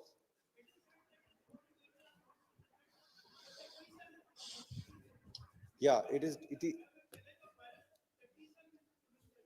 Yeah, so normally not recommended. Actually, there are no clear-cut recommendation on that where you go for another dose or change the vaccine. Yes. It,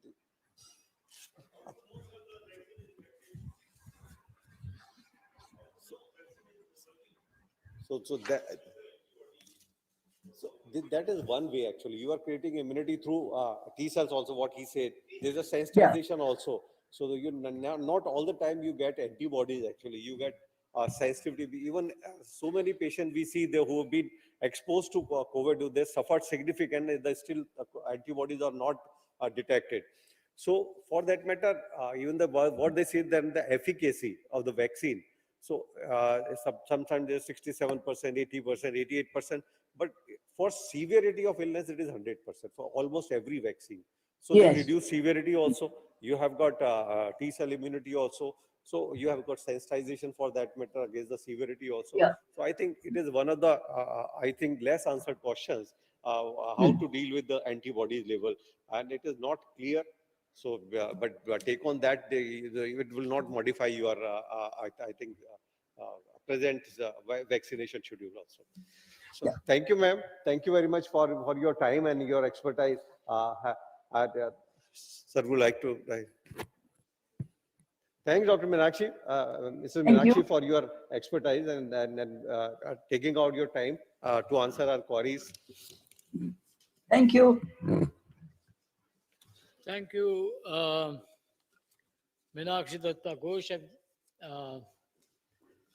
and Dr. Shashank Joshi. I mean, basically, I think she's also offline.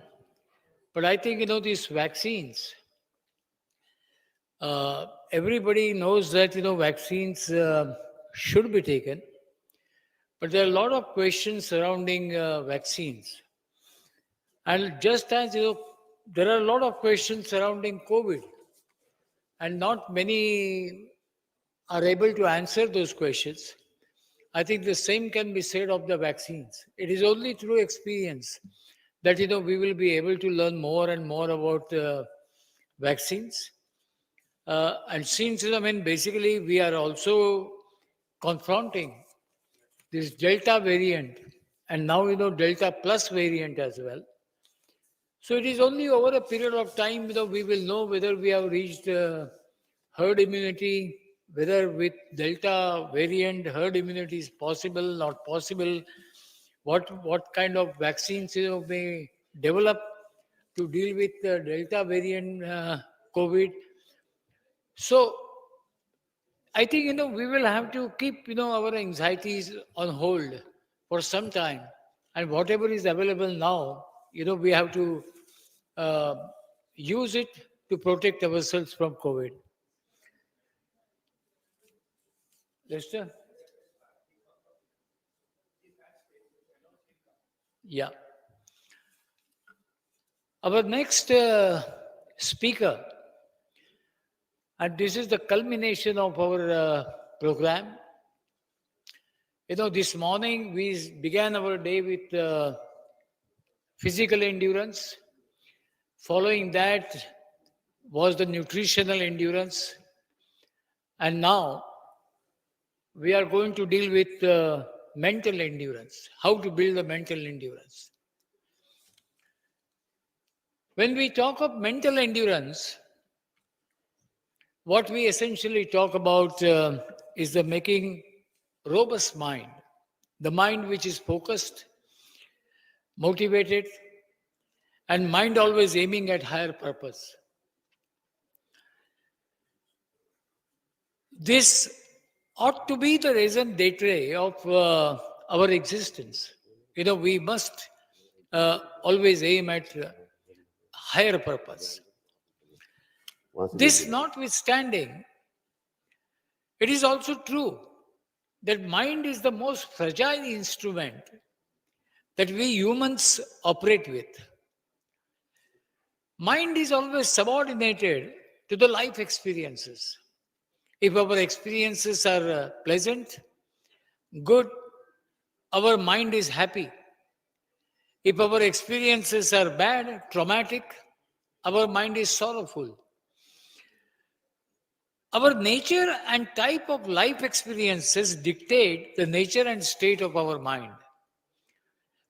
In Bhagavad Gita, in the chapter 2, Lord Krishna actually captures, this fragility of this mind and how this mind, keeps oscillating, vibrating, never stable.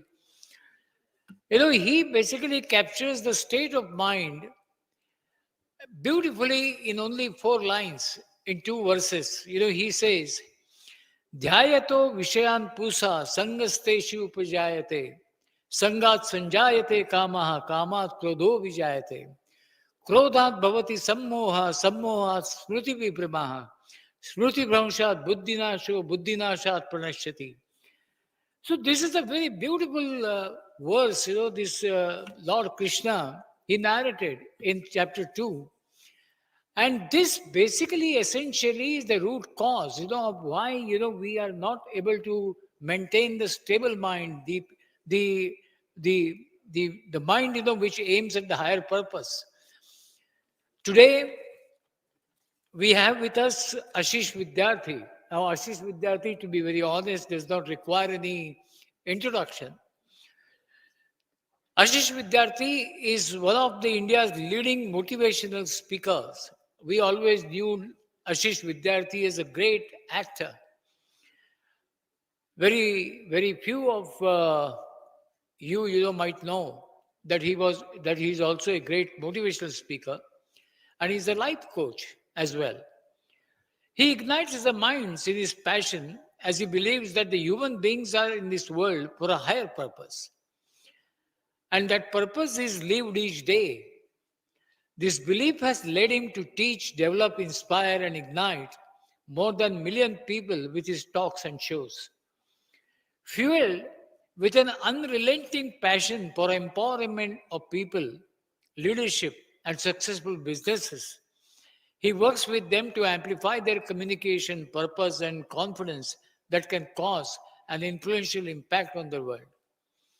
As a national award winner actor, Ashish Vidyarthi brings unique perspective gained from working in over 200 films across 11 different languages and diverse cultures to the organizations, empowering them to unleash the untapped potential of their employees.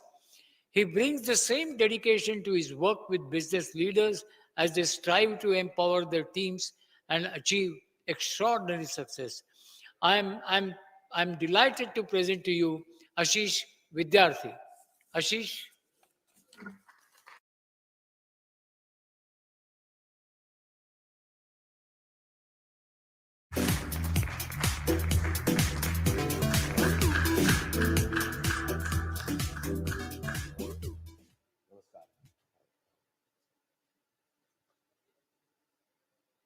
नमस्कार नमस्कार नमस्कार स्वागत है आपका नमस्कार स्वागत स्वागत स्वागत so today is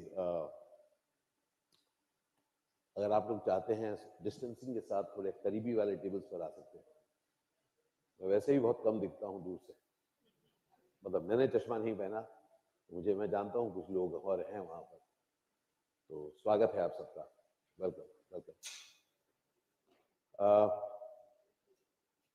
ये लाइफ में मैंने देखा है कि कई बार हम लोग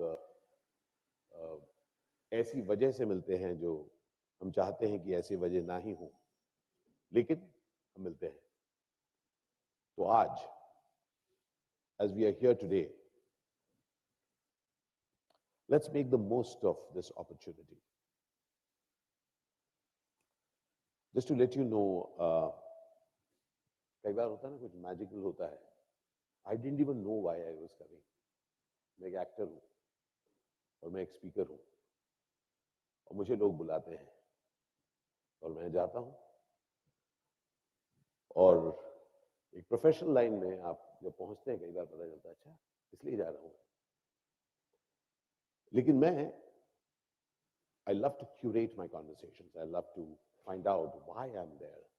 It just so happened I was traveling and when I came to know probably yesterday why I'm here. So today is very, very special for me. You all know him, right? You all know why we are here. And I knew Dr. K.K. Aggarwal. I first met him. It was around 90. I was moving to Mumbai just before that, even before that, 87, 88, when my father had a heart attack. And we had taken him to Moonchand. That's when I met this, a dynamic human being, somebody who would come with a stethoscope and walk. And okay, acha, unko andar le jao. And there was some sensitivity about him because he knew that monies were not very easy with us. And without even explaining anything, I think he chose to put us in rooms which were either less expensive, but he was there. and then the post-operative care. And at that point itself, I remembered one term, non-invasive cardiac therapy. It was the first time that I had heard of it then. But it has stayed with me. Not only has that stayed with me, also what has stayed with me is his belief in humanity. Over the years, we have kept meeting, but I'll never ever forget that one instance, which probably very few of you know, that repeated times my father and later my mother suffered cardiac issues, and then they were taken to Mulchand. Many a times I would reach from Bombay a day later or a few hours later. One day I remember I was in the drama school there, still in Mumbai, in Delhi. And as we wheeled in, Baba had a cardiac thing. He was gasping. And Dr. Saab asked somebody to give that particular thing. And as that was happening, I was looking at him. And I was beyond fear. And each one of us, when we are fearful, we have different ways of relating to it. So as that was happening, my dear father was in that condition. I switched myself off, and I was doing at that point at the drama school a play called Father by August Strindberg. And in that play, I was to die of a heart attack. And suddenly I switched off and I said, okay, I will die like this. But it was not to be. Dr. Saab made sure that my father came back, and he remained with us till the age of 92.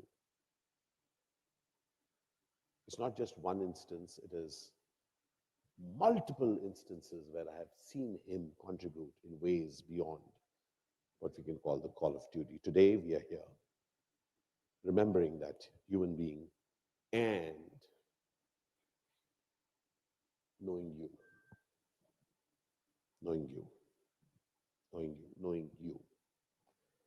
Because Dr. Saab was Dr. Saab. KK was his name, but he was Dr. Saab. And today I'm here in a deep gratitude towards each one of you who has contributed and continues to contribute in this hour. So today's conversation is about, can we have the first slide, please? It's a conversation, it's not a speech. I don't like speeches. This conversation is about a lighthouse. Any word which comes to your mind when we hear the term lighthouse? What comes to your mind when you hear the word lighthouse? Beacon of hope. Vision. Beautiful. Ji, Jyoti. Jyoti Punj. Wah, wah, wah. Kya baat hai. Ji, lighthouse. What word comes to your mind? Beacon of hope. Jyoti Punj. What else comes to your mind? Lighthouse. Spread of light. Spread of light. Positivity. Direction. So one of the key things about the lighthouse is that the lighthouse is at the source of that light. It's not reflective. It is causing. And because of that causing, many find direction. Yes or yes?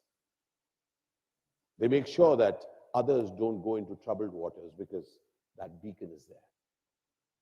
It's a beacon which you go towards. It's also a beacon which allows you to know which direction you're going. Lighthouse is what Dr. K.K. Aggarwal is for me. And here is something which I want you to really get. Next one. As we say naman to him,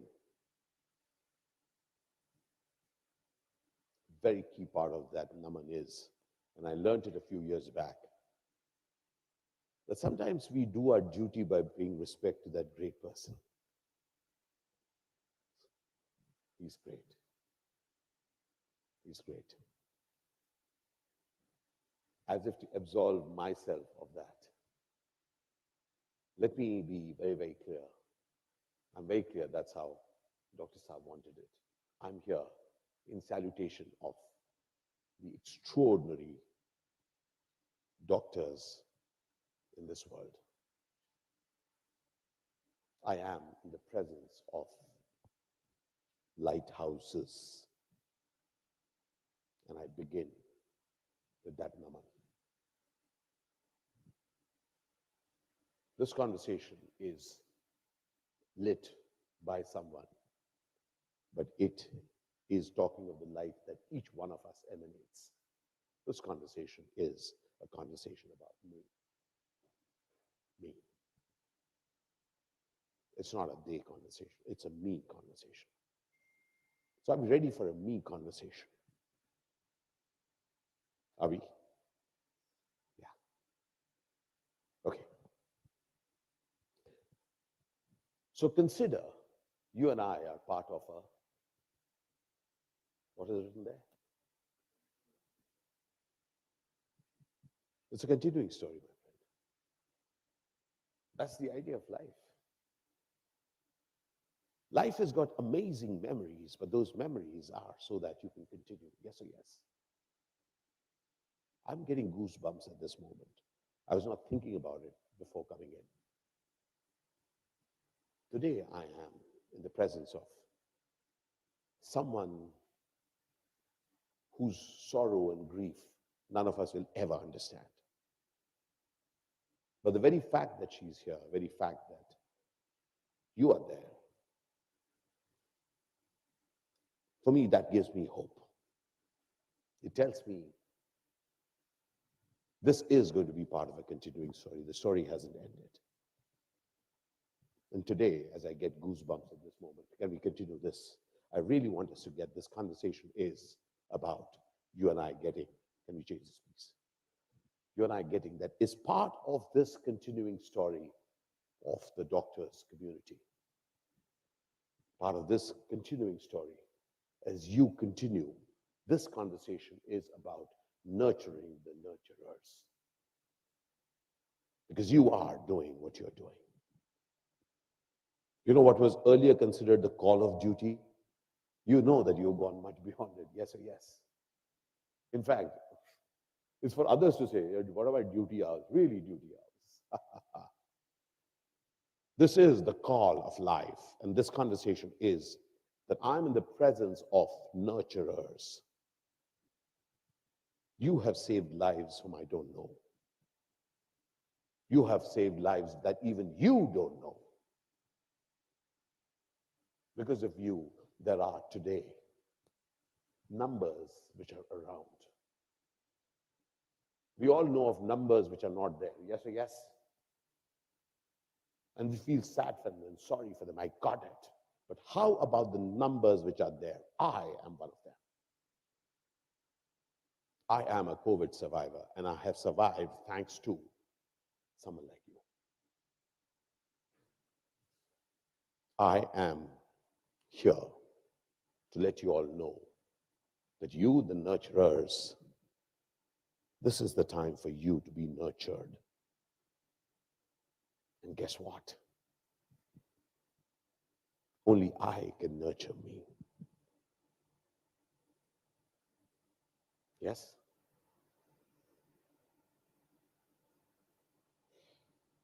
Can you just repeat what I said? Only I can nurture me. Can I say this together with you? Only I will nurture me. Only I will nurture me. So this is the time for each one of us to get that those lines, na mard ko dard nahi hota. Not true. And need not be true. It's okay to feel pain. It's okay to feel hurt. It's okay to seek support, my friends. The point for us to get is that what we are talking about is a legacy of passion, not an isolated incident, and therefore it is a continuing story. It's not कि one day passion किया, आज passion था, आज passion था, हाँ. It's like going to a restaurant and saying, आज नहीं था, उस दिन था ना. This is a conversation about a legacy of passion, a legacy of passion. It's not one case after the other. This is a legacy. This is what we do. I'm a firm believer in passion, my friend, because passion is what defines us. Yes or yes? Passion is what separates me from the. This conversation is for you and me to really get that I am the person who's holding that legacy. This conversation is about me. This is about me. This is not about, wow. I'll bring you makeup closer. This conversation is about me. And therefore, who is holding this legacy, my friend? Got it. Yes, got it. I heard you. I heard you. This legacy of passion is being held. Dharohar mere haathon hai. And guess what happens when you are the custodian of that passion? The legacy of that passion. When you are the custodian, what comes next to it? Responsibility, sir. Thank you so very much. Therefore, it's not about him. It's about me. So a tribute for me, and I learned that a few years back, if I have to give a tribute to someone, then I have to begin living that tribute. And I can only live it when I become the custodian of that which I'm inspired by. This conversation doesn't need a will. You don't need a will to take on a legacy, my friend. It doesn't even need, are you related? Are you related? I'm not related. I'm related. Nah. This conversation is about being the custodian of that passion. And therefore, if there is the legacy of that passion, we have to get this set of people. This is what you're involved with.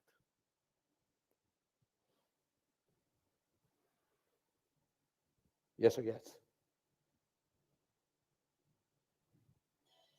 That's your game. You're healing a wounded country. You're not treating you're treating us. This conversation is about you getting that inside of everything that you have done up till now and are expected to do is this. Because COVID-19 will be replaced by something else. Yes or yes? I know of a few doctors who were saving lives before COVID-19 came. Now I know a few more doctors who have been saving lives when COVID-19 has come. After all the vaccinations and everything has been answered, we're all taken care of. You and I know there's something else going to come up. Yes or yes? This conversation is about you, dear friend, who are healing my country. I'm here for you to get this. Can we just read this together? 1, 2, 3.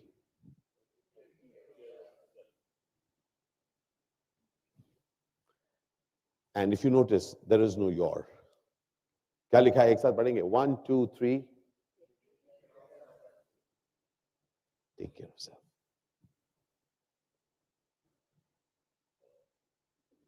You know, there's a difference between the fly-by-night operator. आपने देखा है, आपने सुना है वो examples. जो fly-by-night operator है, वो आके अपना धंधा करके निकल जाता है. Have you noticed that? Do you have respect for those people? जो आते हैं सर कमाल करना आ जाओ सर और फटाक से गायब होते. Do you respect those people? Do you know that you are not one of them? You're not here, sir. इस मंथ ना bro थोड़ा काम करेंगे. इस हफ्ते यार थोड़ा सा मेरा थोड़ा in between free हूँ, मैं थोड़ा ट्रीट करके निकलता हूँ. हेलो ऐसा है क्या? Hello? Hello?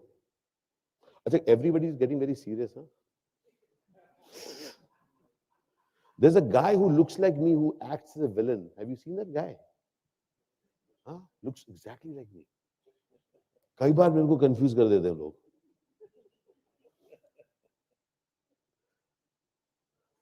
Dear friends, even this guy has to take care of himself. And just to let you know, पता नहीं आप लोगों को पता है कि नहीं, many people ask me, how are you? मैं कहता हूँ मर मर के जी रहा हूँ. पूछिए क्यों? पूछिए क्यों? क्योंकि 235 I've done about 230 plus films, and each of the films I've died. उसी के पैसे से खरीदता हूँ सर. ये देखिए फोन सब कुछ जो खरीदा हुआ है, ये देखिए जो फोन सब कुछ उसी पैसे. घर में हर खैर हिस्सा है. कहता अच्छा इस पिक्चर में मरा था, अच्छा इस पिक्चर मर मर के जी रहा हूँ. And I am celebrating that. So I have died often, my friend.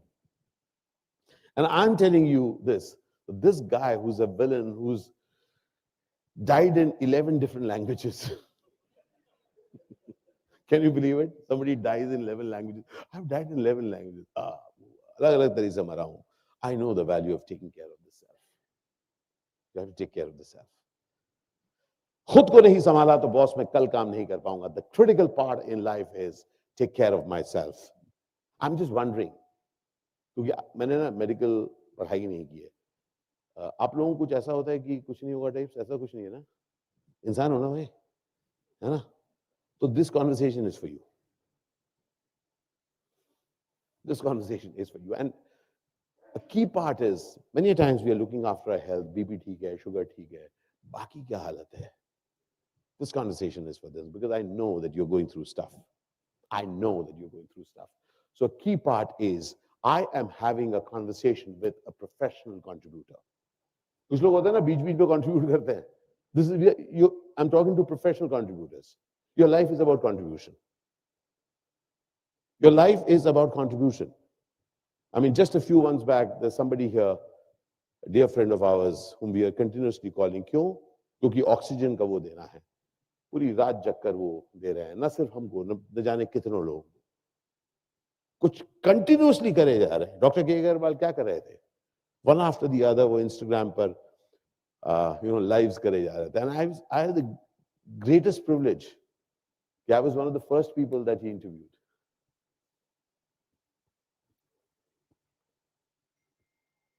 रंज बहुत होता है कि यार और हो सकता था. But I am very happy कि मैं उनको कई बार मिल चुका था. मैं उनके सालों पहले, even before the social media came up, at least 2 or 3 of his उनके जो मेला होते थे, हेल्थ मेला, मैं उसमें आया था. मुझे वो बोलते थे आशीष आना है. मैंने कहा आना हूं, आ रहा हूं. तो कई बार होता है ना कि अपनी जिंदगी में यार मैं थोड़ा और हो सकता था. हाँ, थोड़ा और हो सकता था, थोड़ा और भी मिल सकता था. लेकिन I am very happy that सालों बाद के साहब एक ऐसे बंदे से मिले जिनकी मदद उन्होंने की थी. So this conversation is for the professional contributor, and the professional contributor has to really get that you will have and you do have this. Yes or yes?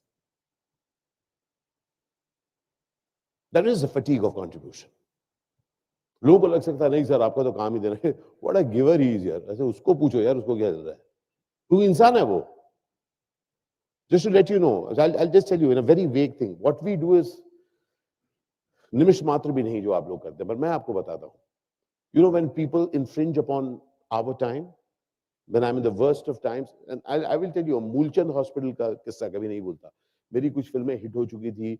मेरी माता जी का हार्ट अटैक हो चुका था. My father was very old. I was there. Nights को I used to fly here, and I didn't have money. So nobody could believe मैं actor हूँ, मेरे पास पैसे नहीं है. पैसे नहीं थे. बड़ी मुश्किल से आता था. माँ को मिलकर पूरी रात रुक के फिर जाता था वापस. And that time somebody, मैं माँ का ब्लड के लिए क्या के लिए जा रहा हूँ, somebody मुझे रास्ते में, तब there was no selfie, autograph ले रहे थे मूलचंद हॉस्पिटल में. मैं भाई साहब एक सेकंड रुको, मैं रुको, क्यों खड़ा हूँ मैं यहाँ पर? हाँ क्यों सर? ऑटोग्राफ दीजिए. मैं क्यों खड़ा हूँ बोले तो सोचो ना क्यों खड़ा हूँ.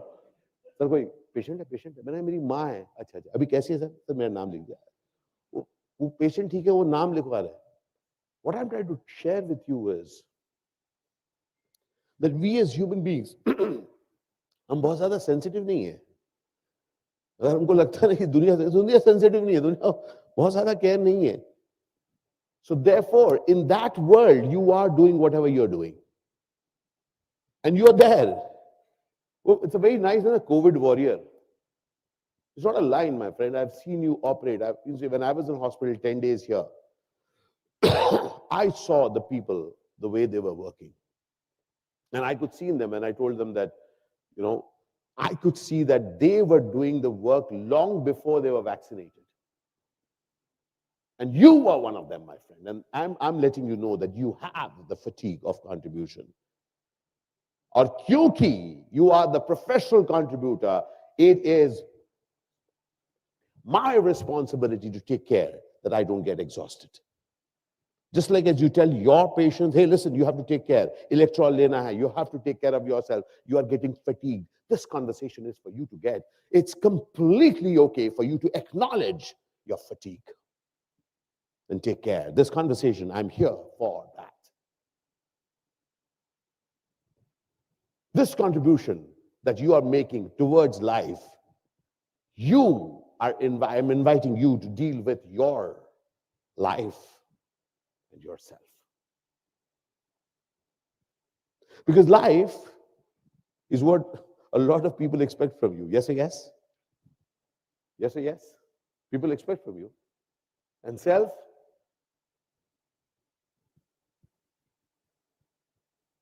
So over the years as an actor, मैं कहीं भी जाऊं, कोई भी फोटो ले रहा है, अभी फोटो ले रहा है, ये ले रहा है, ये ले रहा है, उनकी एक्सपेक्टेशन है, उनका हक है. और मैं बता रहा हूं, हमारा निमिष मात्र हम करते हैं जो आप लोग करते हैं. But उसके बाद I have to take care of myself. Am I good at it? No. So there is no master in this room. I'm just a person who walks with you. I want to let you know that I'm also walking this path. I too slip. I too fall. But all that I'm clear is that this guy, who's a professional contributor, needs to take care of herself, needs to take care of himself. This conversation is for you to get that each time we are dealing with this, my friend, we have to get that this is what our game is. Are you new to that top word? Hello?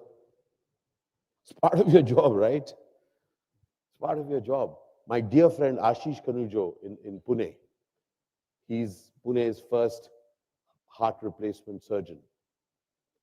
When I have a conversation with him, I ask him, how do you deal with it?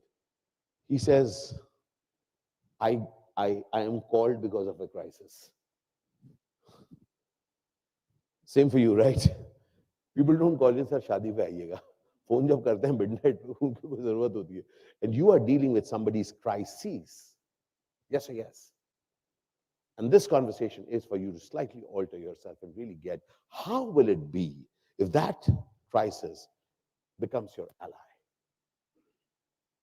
For me, in fact, this entire period is one in which the entire world is pivoting on the crisis. This is a heightened moment for each one of us to get that this is an opportunity for us to take care of things that we did not take care of till now. Welcome to the new possibility. Turning your crisis into an ally. Now, just look at your own life. Don't you have your own aspirations? Yes or yes? Personal aspirations. How important are they for you? How important are your personal aspirations for you? On a scale of 1 to 10, how God had myself. I got it, my friend. I heard 10. I heard 10. I mean, he's frank enough to admit it's 10. Otherwise, we act humble. Nahi yaar, hamara kuch nahi hai. Hello? किसके लिए जी रहे हो दोस्त? No confusion. अगर आप दान भी कर रहे हैं, आप खुद के लिए दान कर रहे हैं, क्योंकि आप दान करना चाहते हैं. You have to really get that हम जो कुछ भी करते हैं, वो इसके preservation के लिए करते हैं, इस spirit के लिए करते हैं. This conversation is for you to get that this spirit will be each day dealing with a crisis, and it is an opportunity for this spirit to turn it into an ally. And this is what I what I really want to invite you to. That whatever that you are planning, you know that world doesn't happen that way, right? That's what I call the unplanned beats of life. Takking, kataking, takking, kataking, takking, kitaking, kitaking, kitaking, takking, takking. अब हम लोग थोड़ी देर बाद तड़ा मजा कर रहे. Life is that, right? And you epitomize that, my friends. You epitomize the fact that when life throws things when no one was expecting, that's what you do. In fact, remember that interesting book which says what they didn't teach you at Harvard? Hello? Guess what? What have you been dealing with over the last 2 years? All the things that you learned in med school? Anybody learned what you are practicing over the last 2 years? No. This was out of the syllabus. Sir, syllabus के बाहर की चीज मिली है आपको. And you know what you have created? You have created a syllabus out of things which were never supposed to happen. That's who you are. You are the authors of what people will read, my friends, in eons to come. Because you knew the grammar. You knew the grammar of one language and you spoke another one. Yes or yes?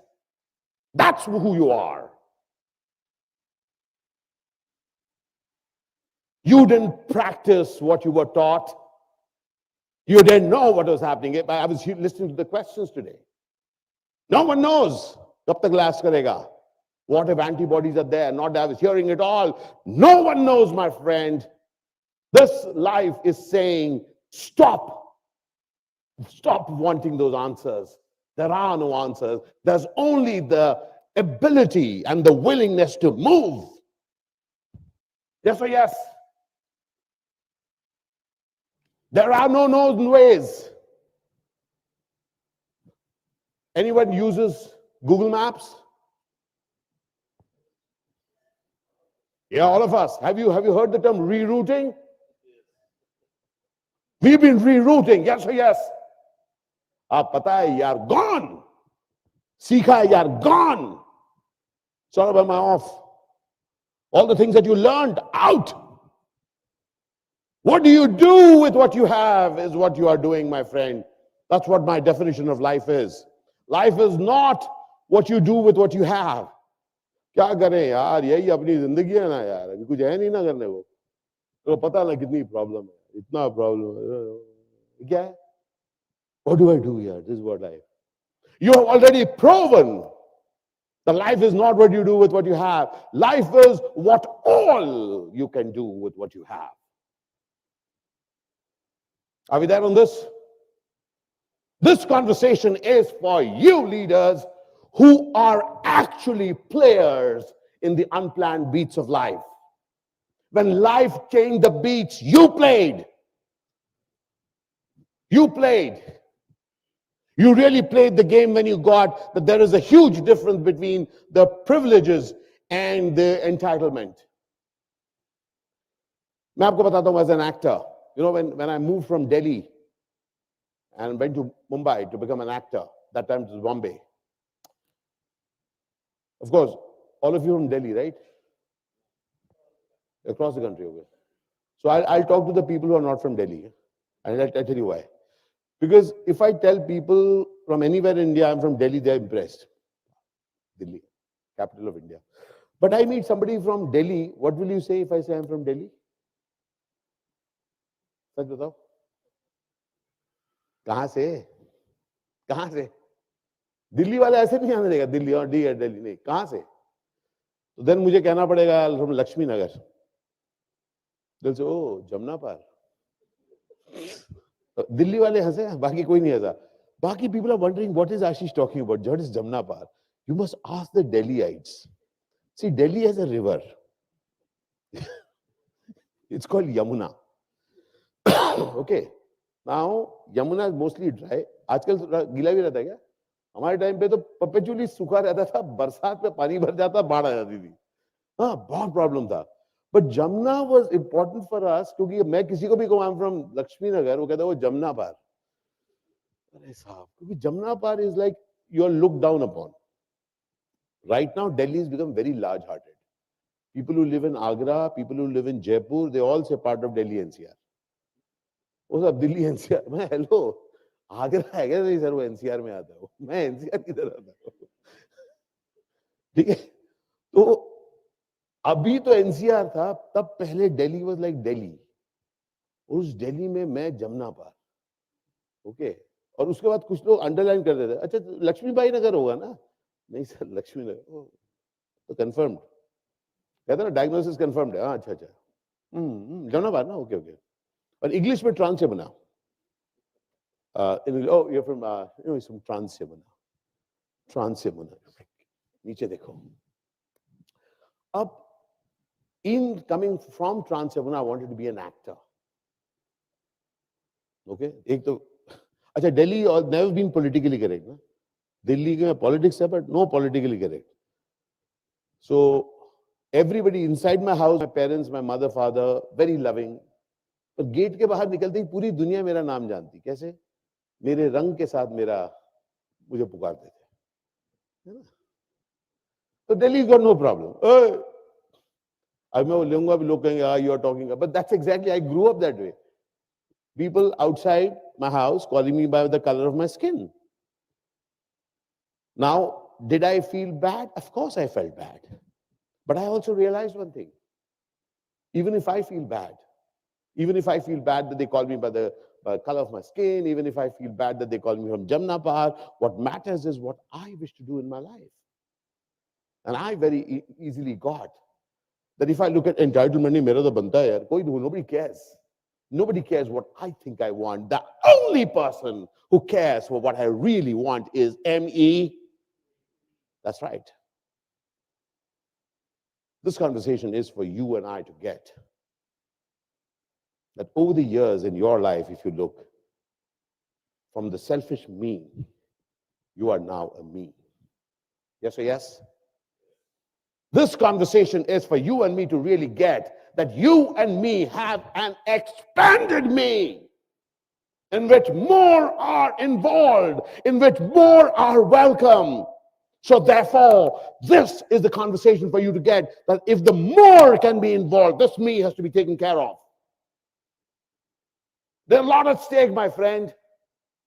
There is a lot at stake. It is not a simple conversation. This is a conversation in which the good people need to win. Yes or yes? This is a conversation in which good people need to win. Yes or yes? I want to hear a yes. I got it, my friend. Because for too long, you have reduced yourself by the description of others. You have to get at this point what is written there. Can we all read this together? 1, 2, 3. जिंदा हूं मैं. हंसी आती है ना कई बार क्या कह रहा हूं अपने आप को. जरूरी है दोस्त. जरूरी है कि हम एक्सेप्ट करें, एक्नॉलेज करें कि जिंदा हूं मैं, और जब मैं जिंदा होता हूं मैं कुछ खास करूंगा. I will do something extraordinary with my life. Why? क्योंकि जिंदा हूं मैं. I am alive. My contribution is alive. My service is alive. This conversation is for you to get. I am alive. Can we read this together? 1, 2, 3. Alive. I am alive. And alive doesn't mean, yeah, the pulse is there. No. No. I'm alive. When I'm alive, I do that which is extraordinary. I do that which is extraordinary. Because this is who I am. Can we just read this very carefully? 1, 2, 3. Exactly. Creative at heart. For too long, we have defined ourselves in defined ways. When we are defining ourselves, we feel sorry for ourselves. Yes or yes? Kya kare yaar? You understand how it is. The more successful we are, the more of that expression we have, right? ऐसा expression कर लेते हो. You understand now? You understand now? And others also understand. Yeah, I understand. So I also understand. You also understand. We are all understanding. What nonsense, yeah. How many of you love to go on a weekend to a friend who's very boring? Anybody? Baapre, hello. Come on Friday. I'm away till next Thursday. Abhi Friday, Joe. I'm not available. Therefore, this conversation is important. How creative can you get with how you're describing your day? Have you heard of this amazing word called routine? I don't know if you've heard of it. Hello? Routine. How was the day? Routine. How was the day? Routine. কাট रही है अरे sir Bangla में एक line है কেটে যাচ্ছে কিন্তু রক্ত পড়ছে না कट कट रहा है लेकिन खून नहीं बह रहा अरे बाबा क्या लाइन रूटीन सेम सामने वाला how is your day same routine routine routine it's one of the biggest myths that we create and we live. There is no routine, my friend, and I can assure you there is no routine in your life. We try to make it routine. We just say another. No, my friend. Each time you say routine, you just now insulted your life. Can I tell you something very interesting about Dr. K.K. Aggarwal? He and I used to have conversations many a times. I never ever heard him say, same chal raha hai, nahi. Ashish, हम लोग try कर रहे हैं हाँ हम लोग कर रहे हैं किधर हो हाँ हाँ and I used to also share with sir मैं आजकल यहाँ पे काम कर रहा हूँ डॉक्टर साहब मैं साउथ में हाँ अच्छा अच्छा तो आने यहाँ पे एकदम one day we could not and he had just then started doing something interesting okay with the mela so I was speaking at a session in Saket. He came with his camera and we shot something there itself. आशीष कहने का मैंने कहा doctor साहब मैं ना यहाँ पर हूँ पर आप इधर आइए मैं 1 घंटा हम लोग बात करेंगे तो हम लोग मिले मैंने उन लोगों को बोला आप चले जाइए 1 घंटा हम लोगों ने बात की we stole time. That's what I love to do and that's what I'm inviting you to do my friend. Steal, चुराइए समय अपने लिए. Get creative at heart. In between your clinic, in between your time, steal time for yourself, steal time for your passion. दोस्त जैसे आप लोग बताते हैं ना I'm writing this good for you. If I may humbly share, steal time for yourself and gift yourself things that you really wish to do. There's nothing more fulfilling than that. I'll tell you something. You know, I'm a professional actor, and then I discovered I'm also an actor. Also an actor. I discovered I'm also a communicator. I discovered I'm also a traveler. I also discovered I'm also, somebody who loves to interact with organizations and people. Also, I discovered that I'm also a vlogger. At the age of 56, I've begun travel vlogging. I'm also. Doctors, can you now despecialize yourself, and get into your passions? Your passions, yes, yes or yes? Which you let go, right? कहाँ time मिलता है यार कहा है कि नहीं वो लोग कह रहे हैं मेरा फोन टैप किया था क्या We are all like that, my friend. We have all somehow convinced ourselves कि अपने लिए टाइम नहीं है मेरे पास. Hello? I'm very professional, huh? Always there. Whenever they call me, अपने लिए टाइम किधर? पर कितना अच्छा हूँ. Hello? Dear friends, get creative at your heart and create that wonderful opportunity that you have with your life, with your passion, with the things that bring a smile to your face. Do it for yourself, not for me. बहुत अच्छी चीज है sir. I don't know whether you like fish. I love people who sell fish. बहुत ही बुरा joke था क्या? जैसा vegetarians है. So find time for yourself, gift yourself things, travel, take time off, do some stupid thing. Just to let you know, I had, 2 days off. Just to let you know how I'm here. It's a funny story, but I'll tell you. I had 2.5 days off, and suddenly I was speaking to a friend of mine from Karnataka, Madhu, and she was talking to me. I wake up very early, 7:30. She woke up. She called me. She said, Ashish, not spoken to you a long time. I said, yeah, yaar, bahut din se baat nahi. What are you doing today? He said, I'm here with them. I said, मैं आ रहा हूँ. I was in Bombay, double vaccinated. Yo, एकदम मतलब इतने दिन से घर से नहीं निकल रहा था 2 साल से, अब तो फैंटास्टिक निकलता हूँ, डबल वैक्सीनेटेड. मैंने कहा आ रहा हूँ, फटाक से टिकट बुक किया, सटाक से पहुंच गया, 9:30 बजे घर से निकला. I am always very early at the airport, जल्दी पहुंच गया, चेक इन वगैरह नहीं, टेली चेक इन था, टड़ाक अंदर चले गए, आराम से बैठे, कुछ लोग बात कर रहे थे मेरे से, सब बात करके फर्स्ट रो में टिकट थी, तो थोड़ा लास्ट में घुसे, देखा sure RT-PCR. I got double vaccination, RT-PCR. What are you saying? So Karnataka, doesn't matter if you're double vaccinated or RT-PCR. What are you saying? I'm excited. I'm going to meet my friend. I had an event that evening, which I did. I'll do it at 5 p.m. from there. All set. Discovered within minutes that I could not go. I asked them twice, are you sure? Yeah, are you sure? हाँ.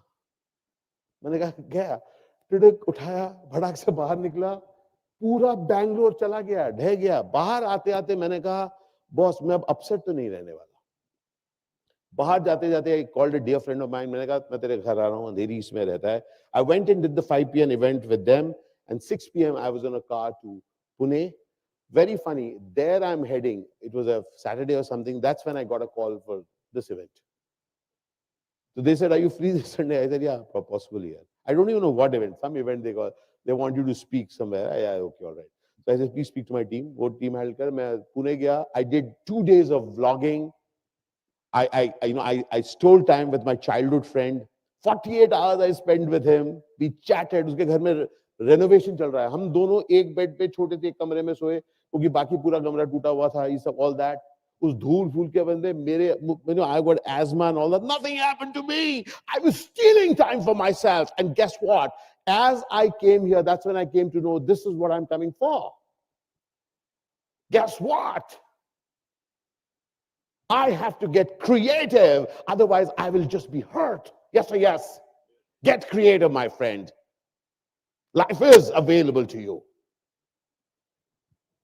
Life is available to you, and it's available to me to be in this way. This is what I want you to get. Can you just read what is written? That's how I want you to describe your life. When you see something amazing, what do you say? Unbelievable. Yes? Hello? How will it be if you can describe your life this way? As 1, 2, 3, unbelievable. That's what because too many beliefs that we have, which have trapped us. Camera off hai tera. Too many beliefs that we have, which we say we are trapped by those beliefs.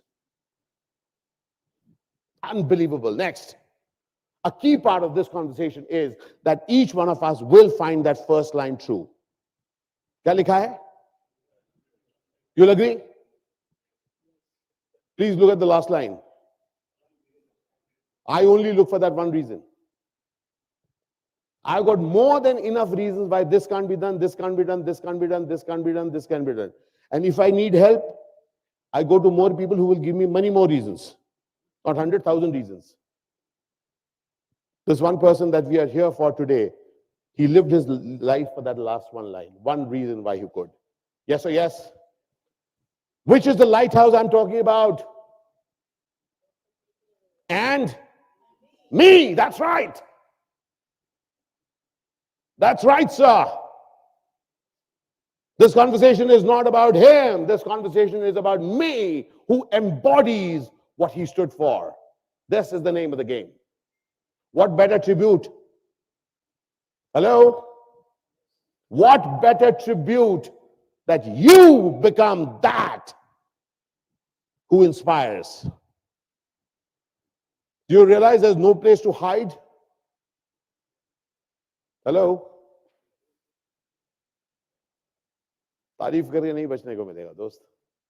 Each one of us can contribute in ways unique that we have never ever done. So therefore, that last rhyme, one reason why you can, that one reason why you can, and therefore this conversation is about you and me pushing the envelope. Not the existing. Not the existing. What I thought, lag raha hai ye theek hoga, correct, hata savangi hata. There's nothing called the existing. Push the envelope. You know what it needs from you? Hello? What does it need from you? What else? What else? What else? Closer. Passion though I have word. Or what else? It needs you to be daring. It needs you to be daring. I'm taking you out of your safety, my friends. Nahi, acha hai. Goodness, hatao. Would you say that Dr. K.K. Aggarwal was daring? That's what I'm just. See how long she. Absolutely. I'm talking of you being daring.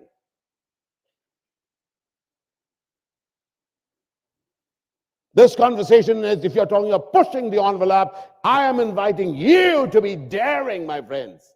Daring. Himmat kar. That's where the game is happening. The game of memoriam is not happening here. The game of memoriam is happening where you are pushing your envelope, taking care of yourself and making the difference to the world. That is where the game is happening. Investing in the tribe, please. So pushing the envelope is that each one of us live in an envelope. We are, okay, this much. We have our boundaries. Hata. For me, I'm an actor. So when they called me, by the way, how many references of films have you heard in my talk today? Hello? Thank you so much. So when I first started saying that I want to talk with organizations, they say, yeah, you should come and talk about films. Huh? You're an actor. You talk about films. Huh? Sir, फिल्मों के बात कर रहे sir वो लोग फिल्में बड़ी अच्छी थी मैं गॉट इट यार मैं क्या बात कैसा रहेगा मैं अगर जिंदगी के बारे में बात क्योंकि मैं जो हेलो भी कहता हूँ मैं hello the hello is that of an actor मैं थिएटर करता हूँ मैं फिल्म करता हूँ मैं क्रिएटिव हूँ गॉट इट लेकिन मैंने कुछ सीखा भी है कुछ पाया भी है क्या मैं वो शेयर कर सकता हूँ People may not believe in you, my friend. You have to dare to push the envelope. लोगों पर यकीन में मत देखें. लोगों का काम नहीं है कि आप पर यकीन करें. Do you think that when Dr. K.K. Aggarwal started his journey, people would think, go, K.K., go. कमाल कर रहा है, बात यही रास्ता है. Hello? You know, the more alone you are, the more correct you're going, just to let you know. And here is the next line, therefore. Be that extraordinary solo person and invest in a tribe. একলা চলো রে গানা শোনায় किसी ने যদি তোর ডাক শুনে কেউ না আসে তবে একলা চলো রে अगर आपके बुलावे पर कोई नहीं आया तब भी अकेले चलो और तब लोग आएंगे The game is to go solo and then invest in a tribe which is waiting to dare. This is the conversation. You invest in the tribe so that you know that you're not alone. You've got support. There are people with you. आप अकेले नहीं हैं दोस्त. आप खास काम कर रहे हैं. You got to get. You are not alone. There's a whole set of people who are there with you. What you are going through, you're not going through alone. There are others for whom this heart throbs. Remember, each one of us has to live life on these conditions in spite, not because. You don't wait for the right conditions for things to happen. You are creating those conditions right now. Therefore, imagine had you waited for the right because people like me would not have been alive. You have gone beyond the call of duty, beyond the call of reason. You are the, can you just read what's written? 1, 2, 3. I didn't hear you. 1, 2, 3. You are the differentiator. I am the differentiator. The only difference between me and anything else possible is me. You are not waiting for the right conditions for you to go and make a difference. Were you waiting for the right condition? ठीक है sir, आप vaccination दीजिए, फिर हम treat करेंगे. You are the differentiator. What is written here? 1, 2, 3. You are exactly. I am the differentiator. And that's what your game is. Yes or yes? What's written now? Altering life. My friend, these are audacious statements. Yes or yes? Are they audacious or are they safe? How would you call these conversations, these words? I can't hear you. Audacity is the source of who you are. Again, I'm saying, if one word I can put for Dr. K.K. Aggarwal is audacity, yet the audacity to do things which many didn't even think were possible. That is the name that I'm pushing you towards. And once you're audacious, now is your game, that when you can be connecting your dreams and your life. सपने तो पूरे करने हैं दोस्त, and commitment भी पूरे करने हैं. It's not an either or. It's a game of connecting dreams and life.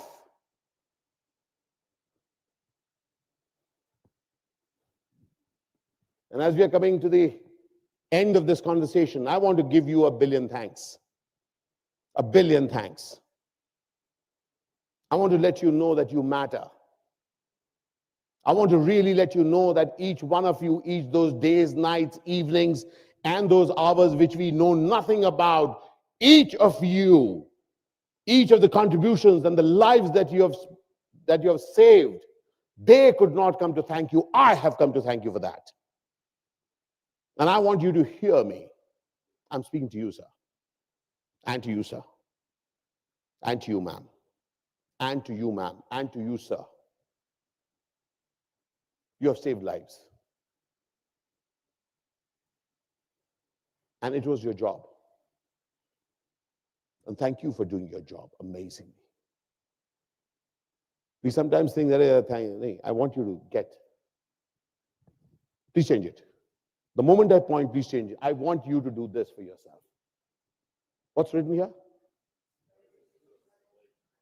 Because बहुत हो गया आपने दूसरों को surprise किया. How about surprising yourself? And you know what I'm talking about? You know things that you really wish to do? Hello? Things that you really wish to do? So यार किधर होगा time? Yeah, they're there. How will it be if you can surprise yourself? You know, right now when I said surprising myself, I see smiles on faces.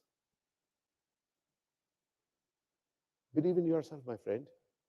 Enough of surprising the world. How will it be if you can surprise yourself? How will it be for you to get that you can be saying this to yourself? What is written here? You've been saying congratulations to others, right? And you've heard others congratulating you. How about you congratulating yourself? Important, my friend. That gold medal is with you. Are you recognizing it? Is my question to you. Dear dogs, you got to get that. What is written here? 1, 2, 3. I am special. And you know what this is? This is I am special. Thank you for making me special.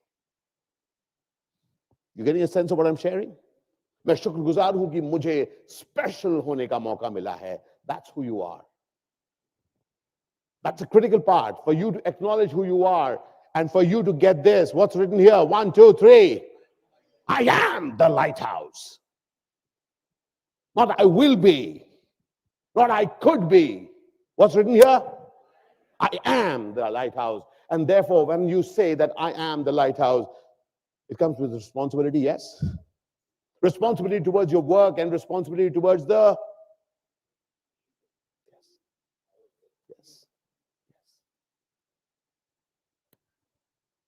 You like to make a difference to others, right?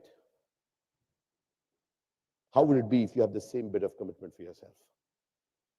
No questions asked.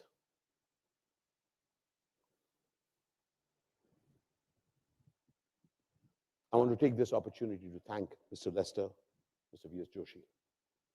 Thank you for creating this environment in which we could remember somebody very, very special. And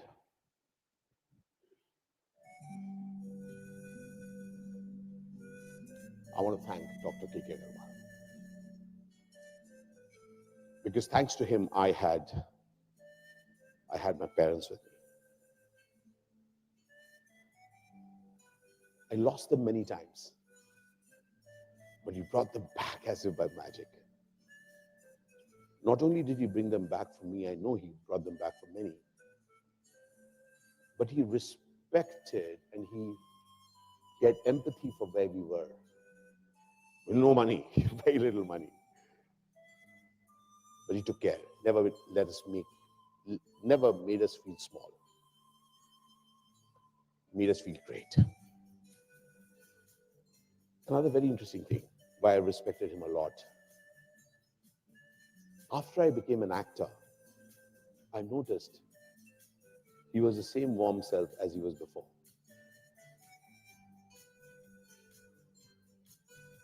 He would just talk to me like he would talk to me earlier. Be it at Moolchand or be it in the clinic right opposite, Dr. Chopra's clinic. So defense colony, Moolchand mein samne. Both the places. Busy person, a young guy. You know, the stethoscope there and walking in. Always this speed. Never have I seen him this speed.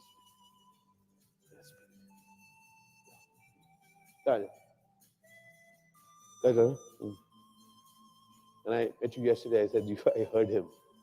There was this sharpness. Tick. I want to thank you, Doctor, for the lives that you have touched, for the lives that you have nurtured. And I also want to thank you that today we are here remembering us, each one of us. Ma'am, you're precious. And you're precious. And you are precious. And you are precious. And you are precious. And you are precious. And you are precious. You have to really get that there was a line which he loved.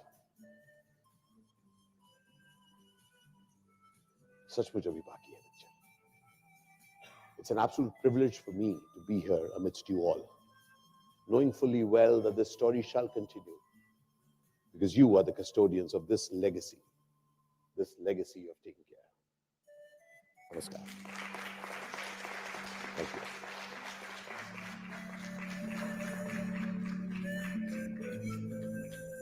For the music.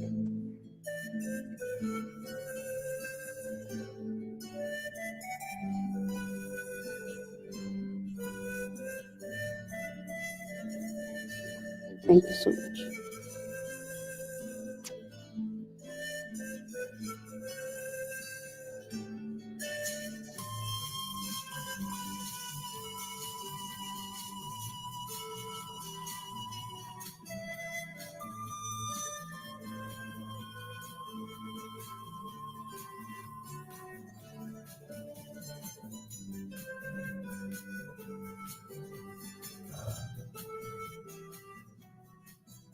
Thank you.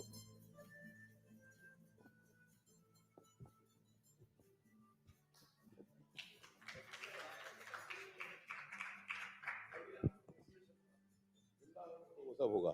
हाँ, एक doctor साहब ने बहुत interesting बात करी है. मुझसे पूछा कि क्या आपको कोई फ्रस्ट्रेशन हुआ, तो फ्रस्ट्रेशन का एक और शब्द है हम लोग इस्तेमाल करते हैं, उसको कहते हैं रिग्रेट. होता है आप में से किसी को रिग्रेट? रिग्रेट अगर नहीं है तो जिंदा नहीं है हम लोग. तो let us be very very clear कि हमें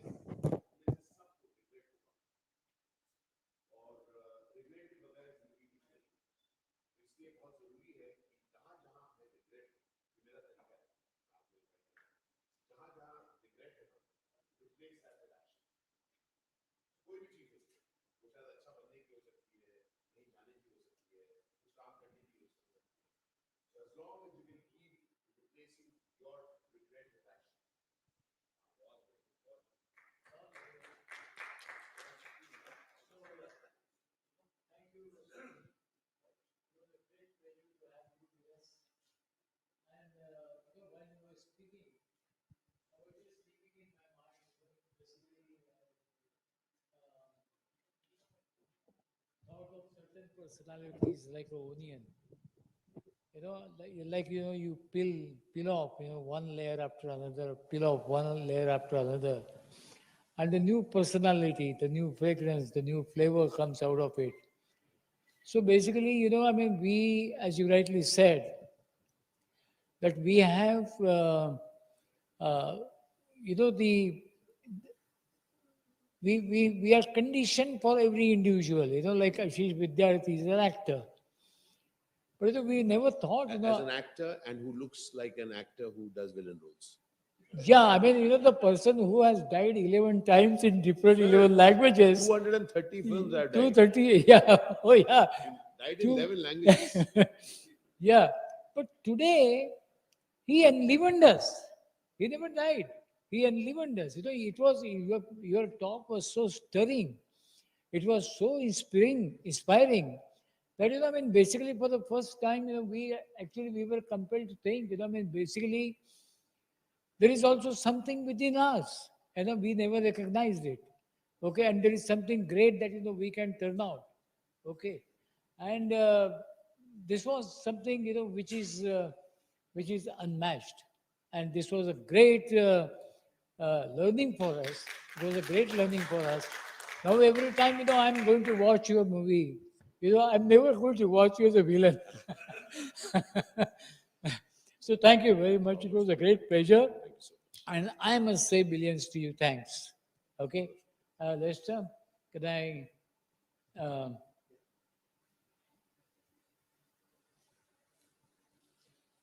Thank you. it's a gesture of our gratitude, love, and affection for you. DK, if you could basically.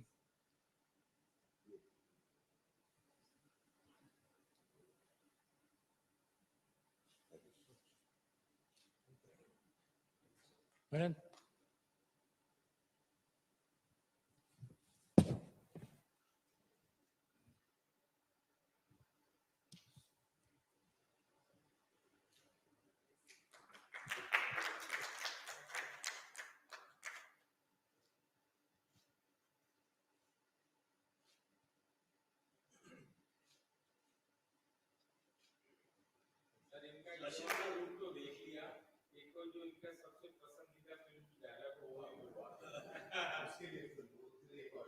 Yeah. Chalo, we look forward to basically having you on more occasions. Thank you so much. Thank you, ma'am.